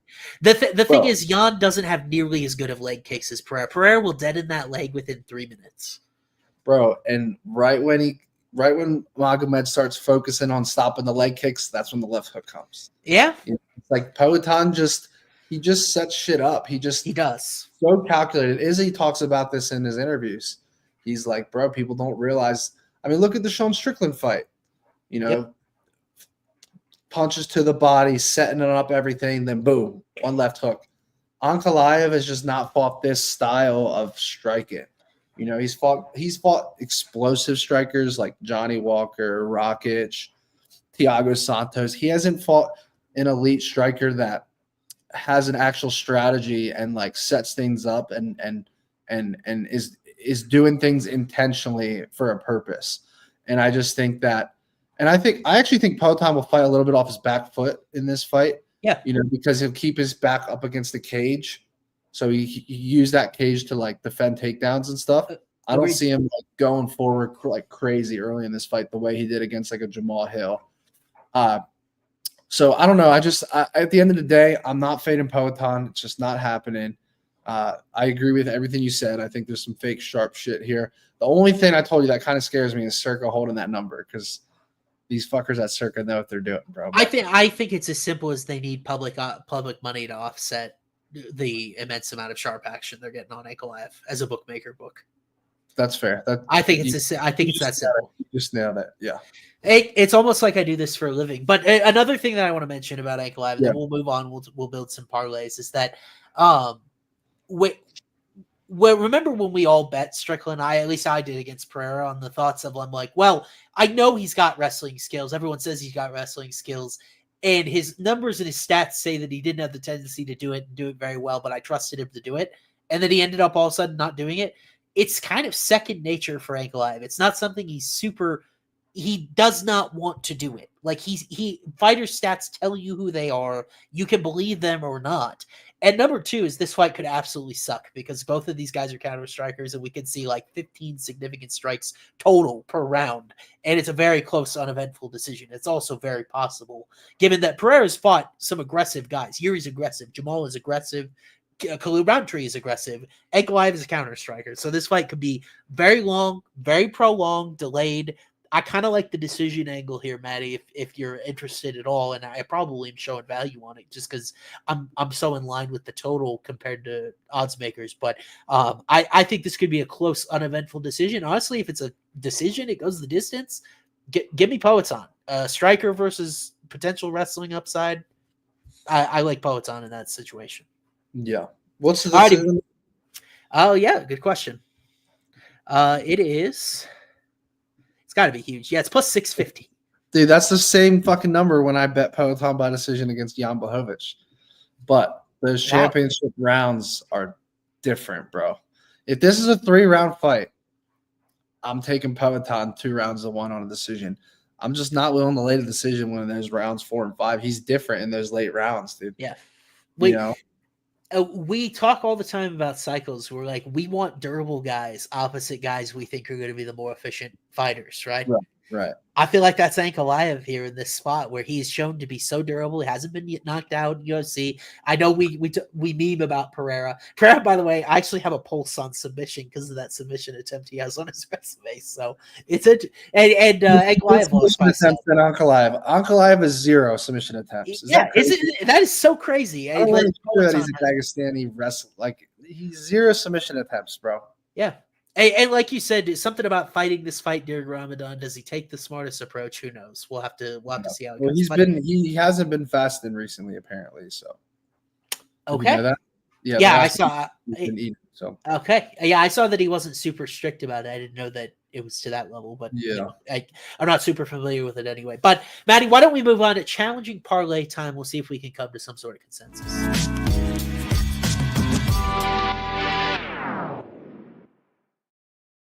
We want to go safe first, brother?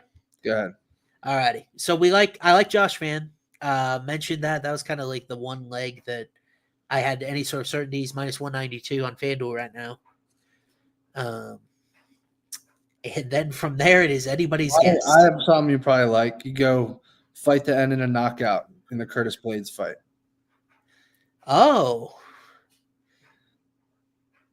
How will fight end? Now that's interesting. KO minus 130. And then you call it a day. You got a nice little two-legger there for a safe parlay. Yeah, I don't know if Kuniev is the type of guy I want to throw into a safe parlay. I don't know anything about him for the most part. I was kind of want to go. This might be a little weird, but I was kind of want to do Morono and Leal doesn't go the distance, which is scary because no, I don't want to do that. That's Leal's got decision equity for sure. Yeah.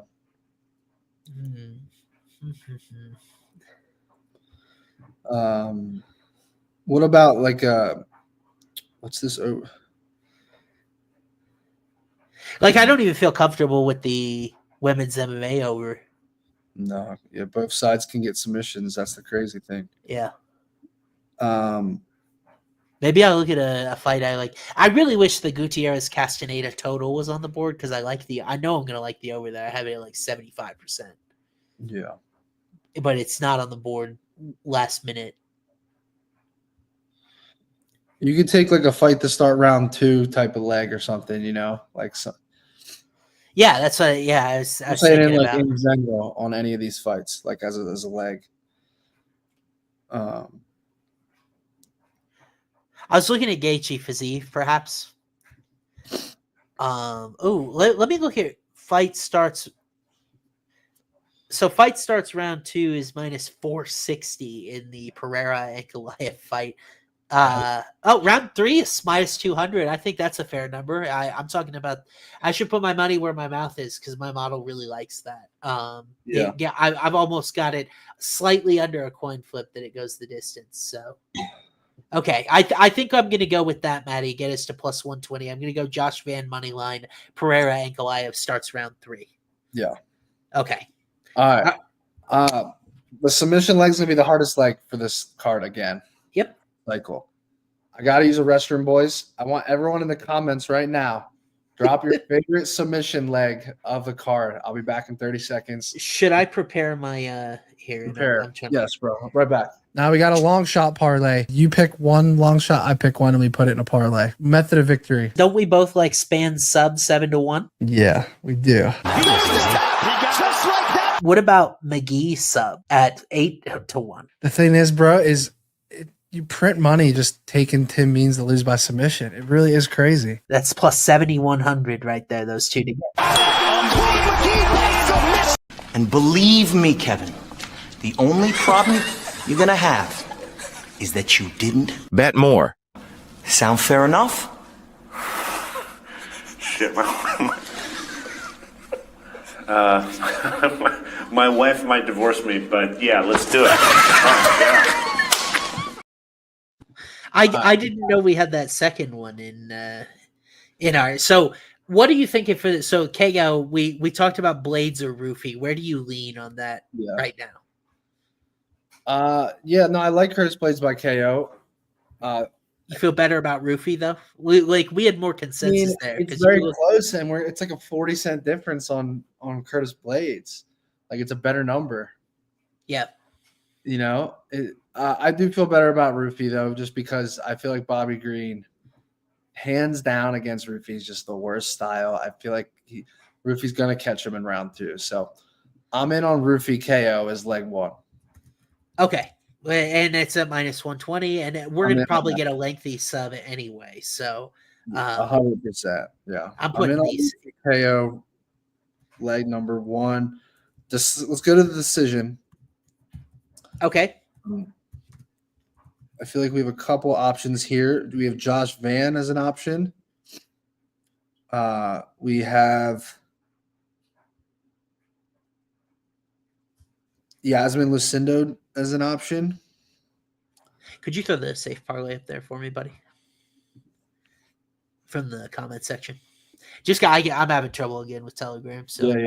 There you go. Thank you, buddy. All righty. So Lucindo, Josh Van decision. I love 2-3, but God, Poeton would be sick. In Lucindo, I like I've liked Amanda's ability to survive off her back, like in the Weili fight. What is Lucindo decision? Yeah, that's a good question. I've got it plus 125. Plus 140 on FanDuel. Oh shit! There you go. Yeah. So these first two legs are very small numbers, but the sub is going to carry this fucking cycle if it hits. Yeah. Well, I do think I'm going to go Lucindo decision here. Model approved. Yeah, I just think she'll do enough, and she'll get the takedowns. She'll stay on heavy on top, land some damage, avoid the submissions from Lemos off her back, avoid the big power on the feet. Yeah. Yeah, because I don't think there was. I mean, you could go Rafael Fiziev as a decision leg option, but you just worry about Justin after the KO. Plus 240 on Fiziev decision. I think I'd rather go Lucindo there. Yeah, I'm with you. I'm just surprised. That basically means my model's saying Lucindo's too big of a favorite, but that's just too much giving her credit for inside the distance, which I agree with. I mean, she goes to a decision with Rodriguez in her last fight. It's just not what I was expecting. So I might have found an angle to play in that fight that makes a lot of sense. And then you might have a sneaky sub here. Let me see what I got. Hey, I'm gonna check. Honestly, bro, I'm considering Bruno Ferreira. Yes, dude, that's exactly what I was checking. Now I'm not showing. I will say I'm not showing value. Plus 750 is a. If he just from the minute round one starts, if he just said, "I'm gonna fucking grapple this guy, I'm gonna shoot takedowns, I'm gonna be explosive." I mean, we saw Rodolfo Vieira get it done. Obviously, that's just a different level of jiu-jitsu with Rodolfo. But we saw Petrosyan get subbed back in February against Rodolfo Vieira. It was an arm triangle choke. That was right before round one ended, wasn't it? Yeah. Mm-hmm. 12 seconds to go in round one. He got arm triangle. I mean, the thing is like we could go a Jalen Turner route, but Ignacio's looked good with his grappling, training with Bilal. This is a tough one. I think that's a tougher sell, especially when you're like you said I think it's more likely a back choke, and I said I think it's more likely a front choke, and neither are particularly likely. So it's tough. Yeah. It's tough. Right. This is a really tough card for submissions. We always do a cycle, and keep it in mind. I'm kind of Ferreira by default. I will say the other one that I think is a total long shot dart built on maybe Santos can't grapple is Francis Marshall. Yeah. I was just looking at that. Yeah, I think Bruno Ferreira has the most out of all the sub options. He has the biggest mismatch stylistically with grappling. Yeah, and that's going to be on my card. I'm going to play sub decision the tiniest sprinkle at sub. But it's to me, it is telling that Ferreira, by the way, 0.5 attempts per 15 minutes. So he's put the submission tendency out there against a guy in Petrosyan. What was the number? 0.5 attempts per 15 minutes. That's almost one per fight on average. Yeah. I mean, Petrosyan's only been knocked out twice. I mean, I get he's only been stabbed once. But it's just like you have such an advantage. Yes. Don't get into a slugfest with him, bro. A lot of his regional tape showed more wrestling and jiu-jitsu than I would have expected. And then he just hasn't had a lot of luck with it. Now, he fought Stoltzfus, a guy that is very hard to take down and submit. You can ask some of his, Stoltzfus was beating Mearshart for a bit when those two guys fought. And then who else has he faced? Phil Hawes, hard guy to take down in general, easier to just knock out his dust chin. Ruzaboyev flattened him before that fight really could even proceed very far forward, and then I think that was a fluke. Agreed, and then the RoboCop knockout came early, but you're probably not submitting RoboCop anyway. This is a totally game matchup for it. I know Rodolfo Vieira is so much higher level of a sub guy than Bruno, but it makes me feel like Petrosyan's been fighting a lot of Christian Leroy Duncan. The one that makes no sense, Caio didn't sub him. Caio didn't sub Armen Petrosyan in 15 minutes. Yeah, but Caio doesn't move over this. Okay, do we think Caio averages more subs per 15 than Bruno? If you had to guess. I'm going to guess that he does since you're asking me that question, but I would say no. It's the exact same. Yeah. 0.5. Yeah. I would lean with minimal conviction Ferreira. Ferreira is probably going to be the only sub prop that hits my card in any fashion. Yeah. Yeah. Someone asked why we're not looking at who was it? Tsuruya? Yes. And yeah, because we love Josh Finn. We just love Josh Finn's takedown defense and him in general. How could you watch that Durden fight and think Tsuruya is going to take down and submit Josh Finn? How can you do that? Yeah. I agree, bro. I mean, it'll be very impressive if he does, though. How do you feel about Armen's takedown defense? It's awful. It's the worst at middleweight, minimum 5 fights, 31%. It's terrible. Yeah. All right, let's fucking do it. Let's do it. Let's send it. I agree with you. You have to, it's just, again, to me, it just feels like the biggest mismatch stylistically out of all these submission options. I'm down for it. I'm down for it too. All right, we're looking at. So we got Ruffy KO, Lucindo decision. Bruno sub. All 31 plus 36.40. We'll have to take a trip to Rio if it hits, Matty. We got all Brazilians in the cycle this week. Yeah, but Bruno has 3 submissions, bro. Yep, he has 3 submissions. I think it's a little different than Gene Silva. Gene Silva was a dumb pick because he didn't have any attempts. Bruno is attempting submissions, and he has submission wins in the UFC. You put it all together, it's plus 36.40, so a little over 36-1 for the cycle. Yeah. You want to send it so we can put it up there for everybody? He doesn't have a submission in the UFC, does he? Who, Bruno? Yeah. No. Well, he's had attempts. He doesn't have a submission win right. in the UFC. He had right before the UFC, the triangle choke and then a rear naked choke. He's allegedly a black belt. That's what I heard even going back to the Contender Series and stuff. Yeah. He just has been knocking people out left and right. Yeah, for sure. Hey, I agree with you. It's a totally different tendency argument than John Silva. I think it's way different. Yeah, for sure. I think we send it now, Matty. Sometimes we've gone off the show and you've gone on and done it, and we just haven't. I agreed with your cycle last week. The problem is what's the better option? If someone can legitimately pitch me a better option, I'm open to it. Yeah, you really want to take Jalen Turner as a slight underdog in a striking match? You want to play 7? It's not even a better number on Turner, and a totally different opportunity. Yeah. Hey, you go Alex Morono, fucking 20-1. I'm done with Fortis. I'm done with Morono. 24-1 for Alex Morono by submission. Just play.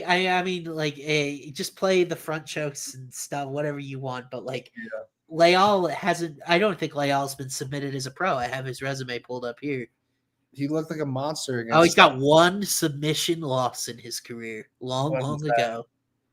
I'm looking. It was one of those that's not even listed on Topology back in 2014, July 2014. I was a freshman in college the last time Leal was submitted. Jalen Turner does interest me a little, though. It does interest me just because, since the Moicano fight, it said all he's been working on is his grappling. He does have submission wins in the UFC. He is fighting an elite striker. I'm still 50-50, bro. I can't definitively say that that's the cycle, but maybe we do wait because Turner's number might get better than plus 750. And if I could get plus 850, then it's in model range. Yeah. What's Turner's? Tell me the numbers on Turner, bro. It's plus 7. Oh, his tendencies? It's much higher. It's 1.1 attempts per 15 minutes. Yeah. And he's got quite a few conversions on the wins. But I don't believe Bahimundis has been submitted in UFC. I think he has. Yeah, he has. He's been subbed once. It must have been regionally, right?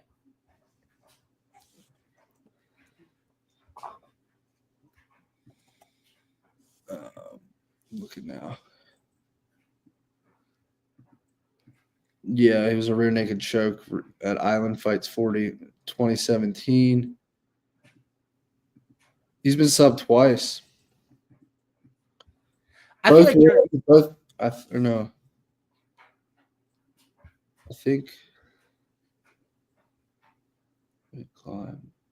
he did go to the distance with Trey Ogden, though. Right. That fight was exclusively at distance. Like Ogden wasn't able to get him to the ground, and Ignacio just stayed on his feet. So Yeah.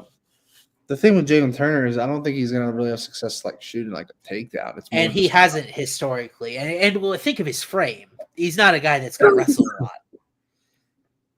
Yeah. Maybe different in this matchup, though.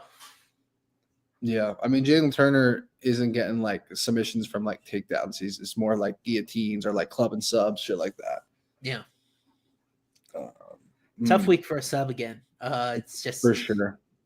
It is for sure. All right. I'm sorry to do it to everyone, but we're waiting again. I'm not ready to solidify the cycle tonight. I will put it out tomorrow. I'm going to spend some time on it. We got a safe parlay that I love. Josh Fan money line, fight to start round 3 in the main event. Pereira, Ankalaev. I think it's going to be a boring staring contest. So thank you guys so much for joining us. I appreciate every one of you guys tuning in. We'll have another card from the Apex next week, most likely. And then we'll move from there. Long stretch UFC. Thanks for tuning in. Hope you guys' best hit. Keep an eye on socials for the cycle. Until next time, hope y'all bets catch. Let's go.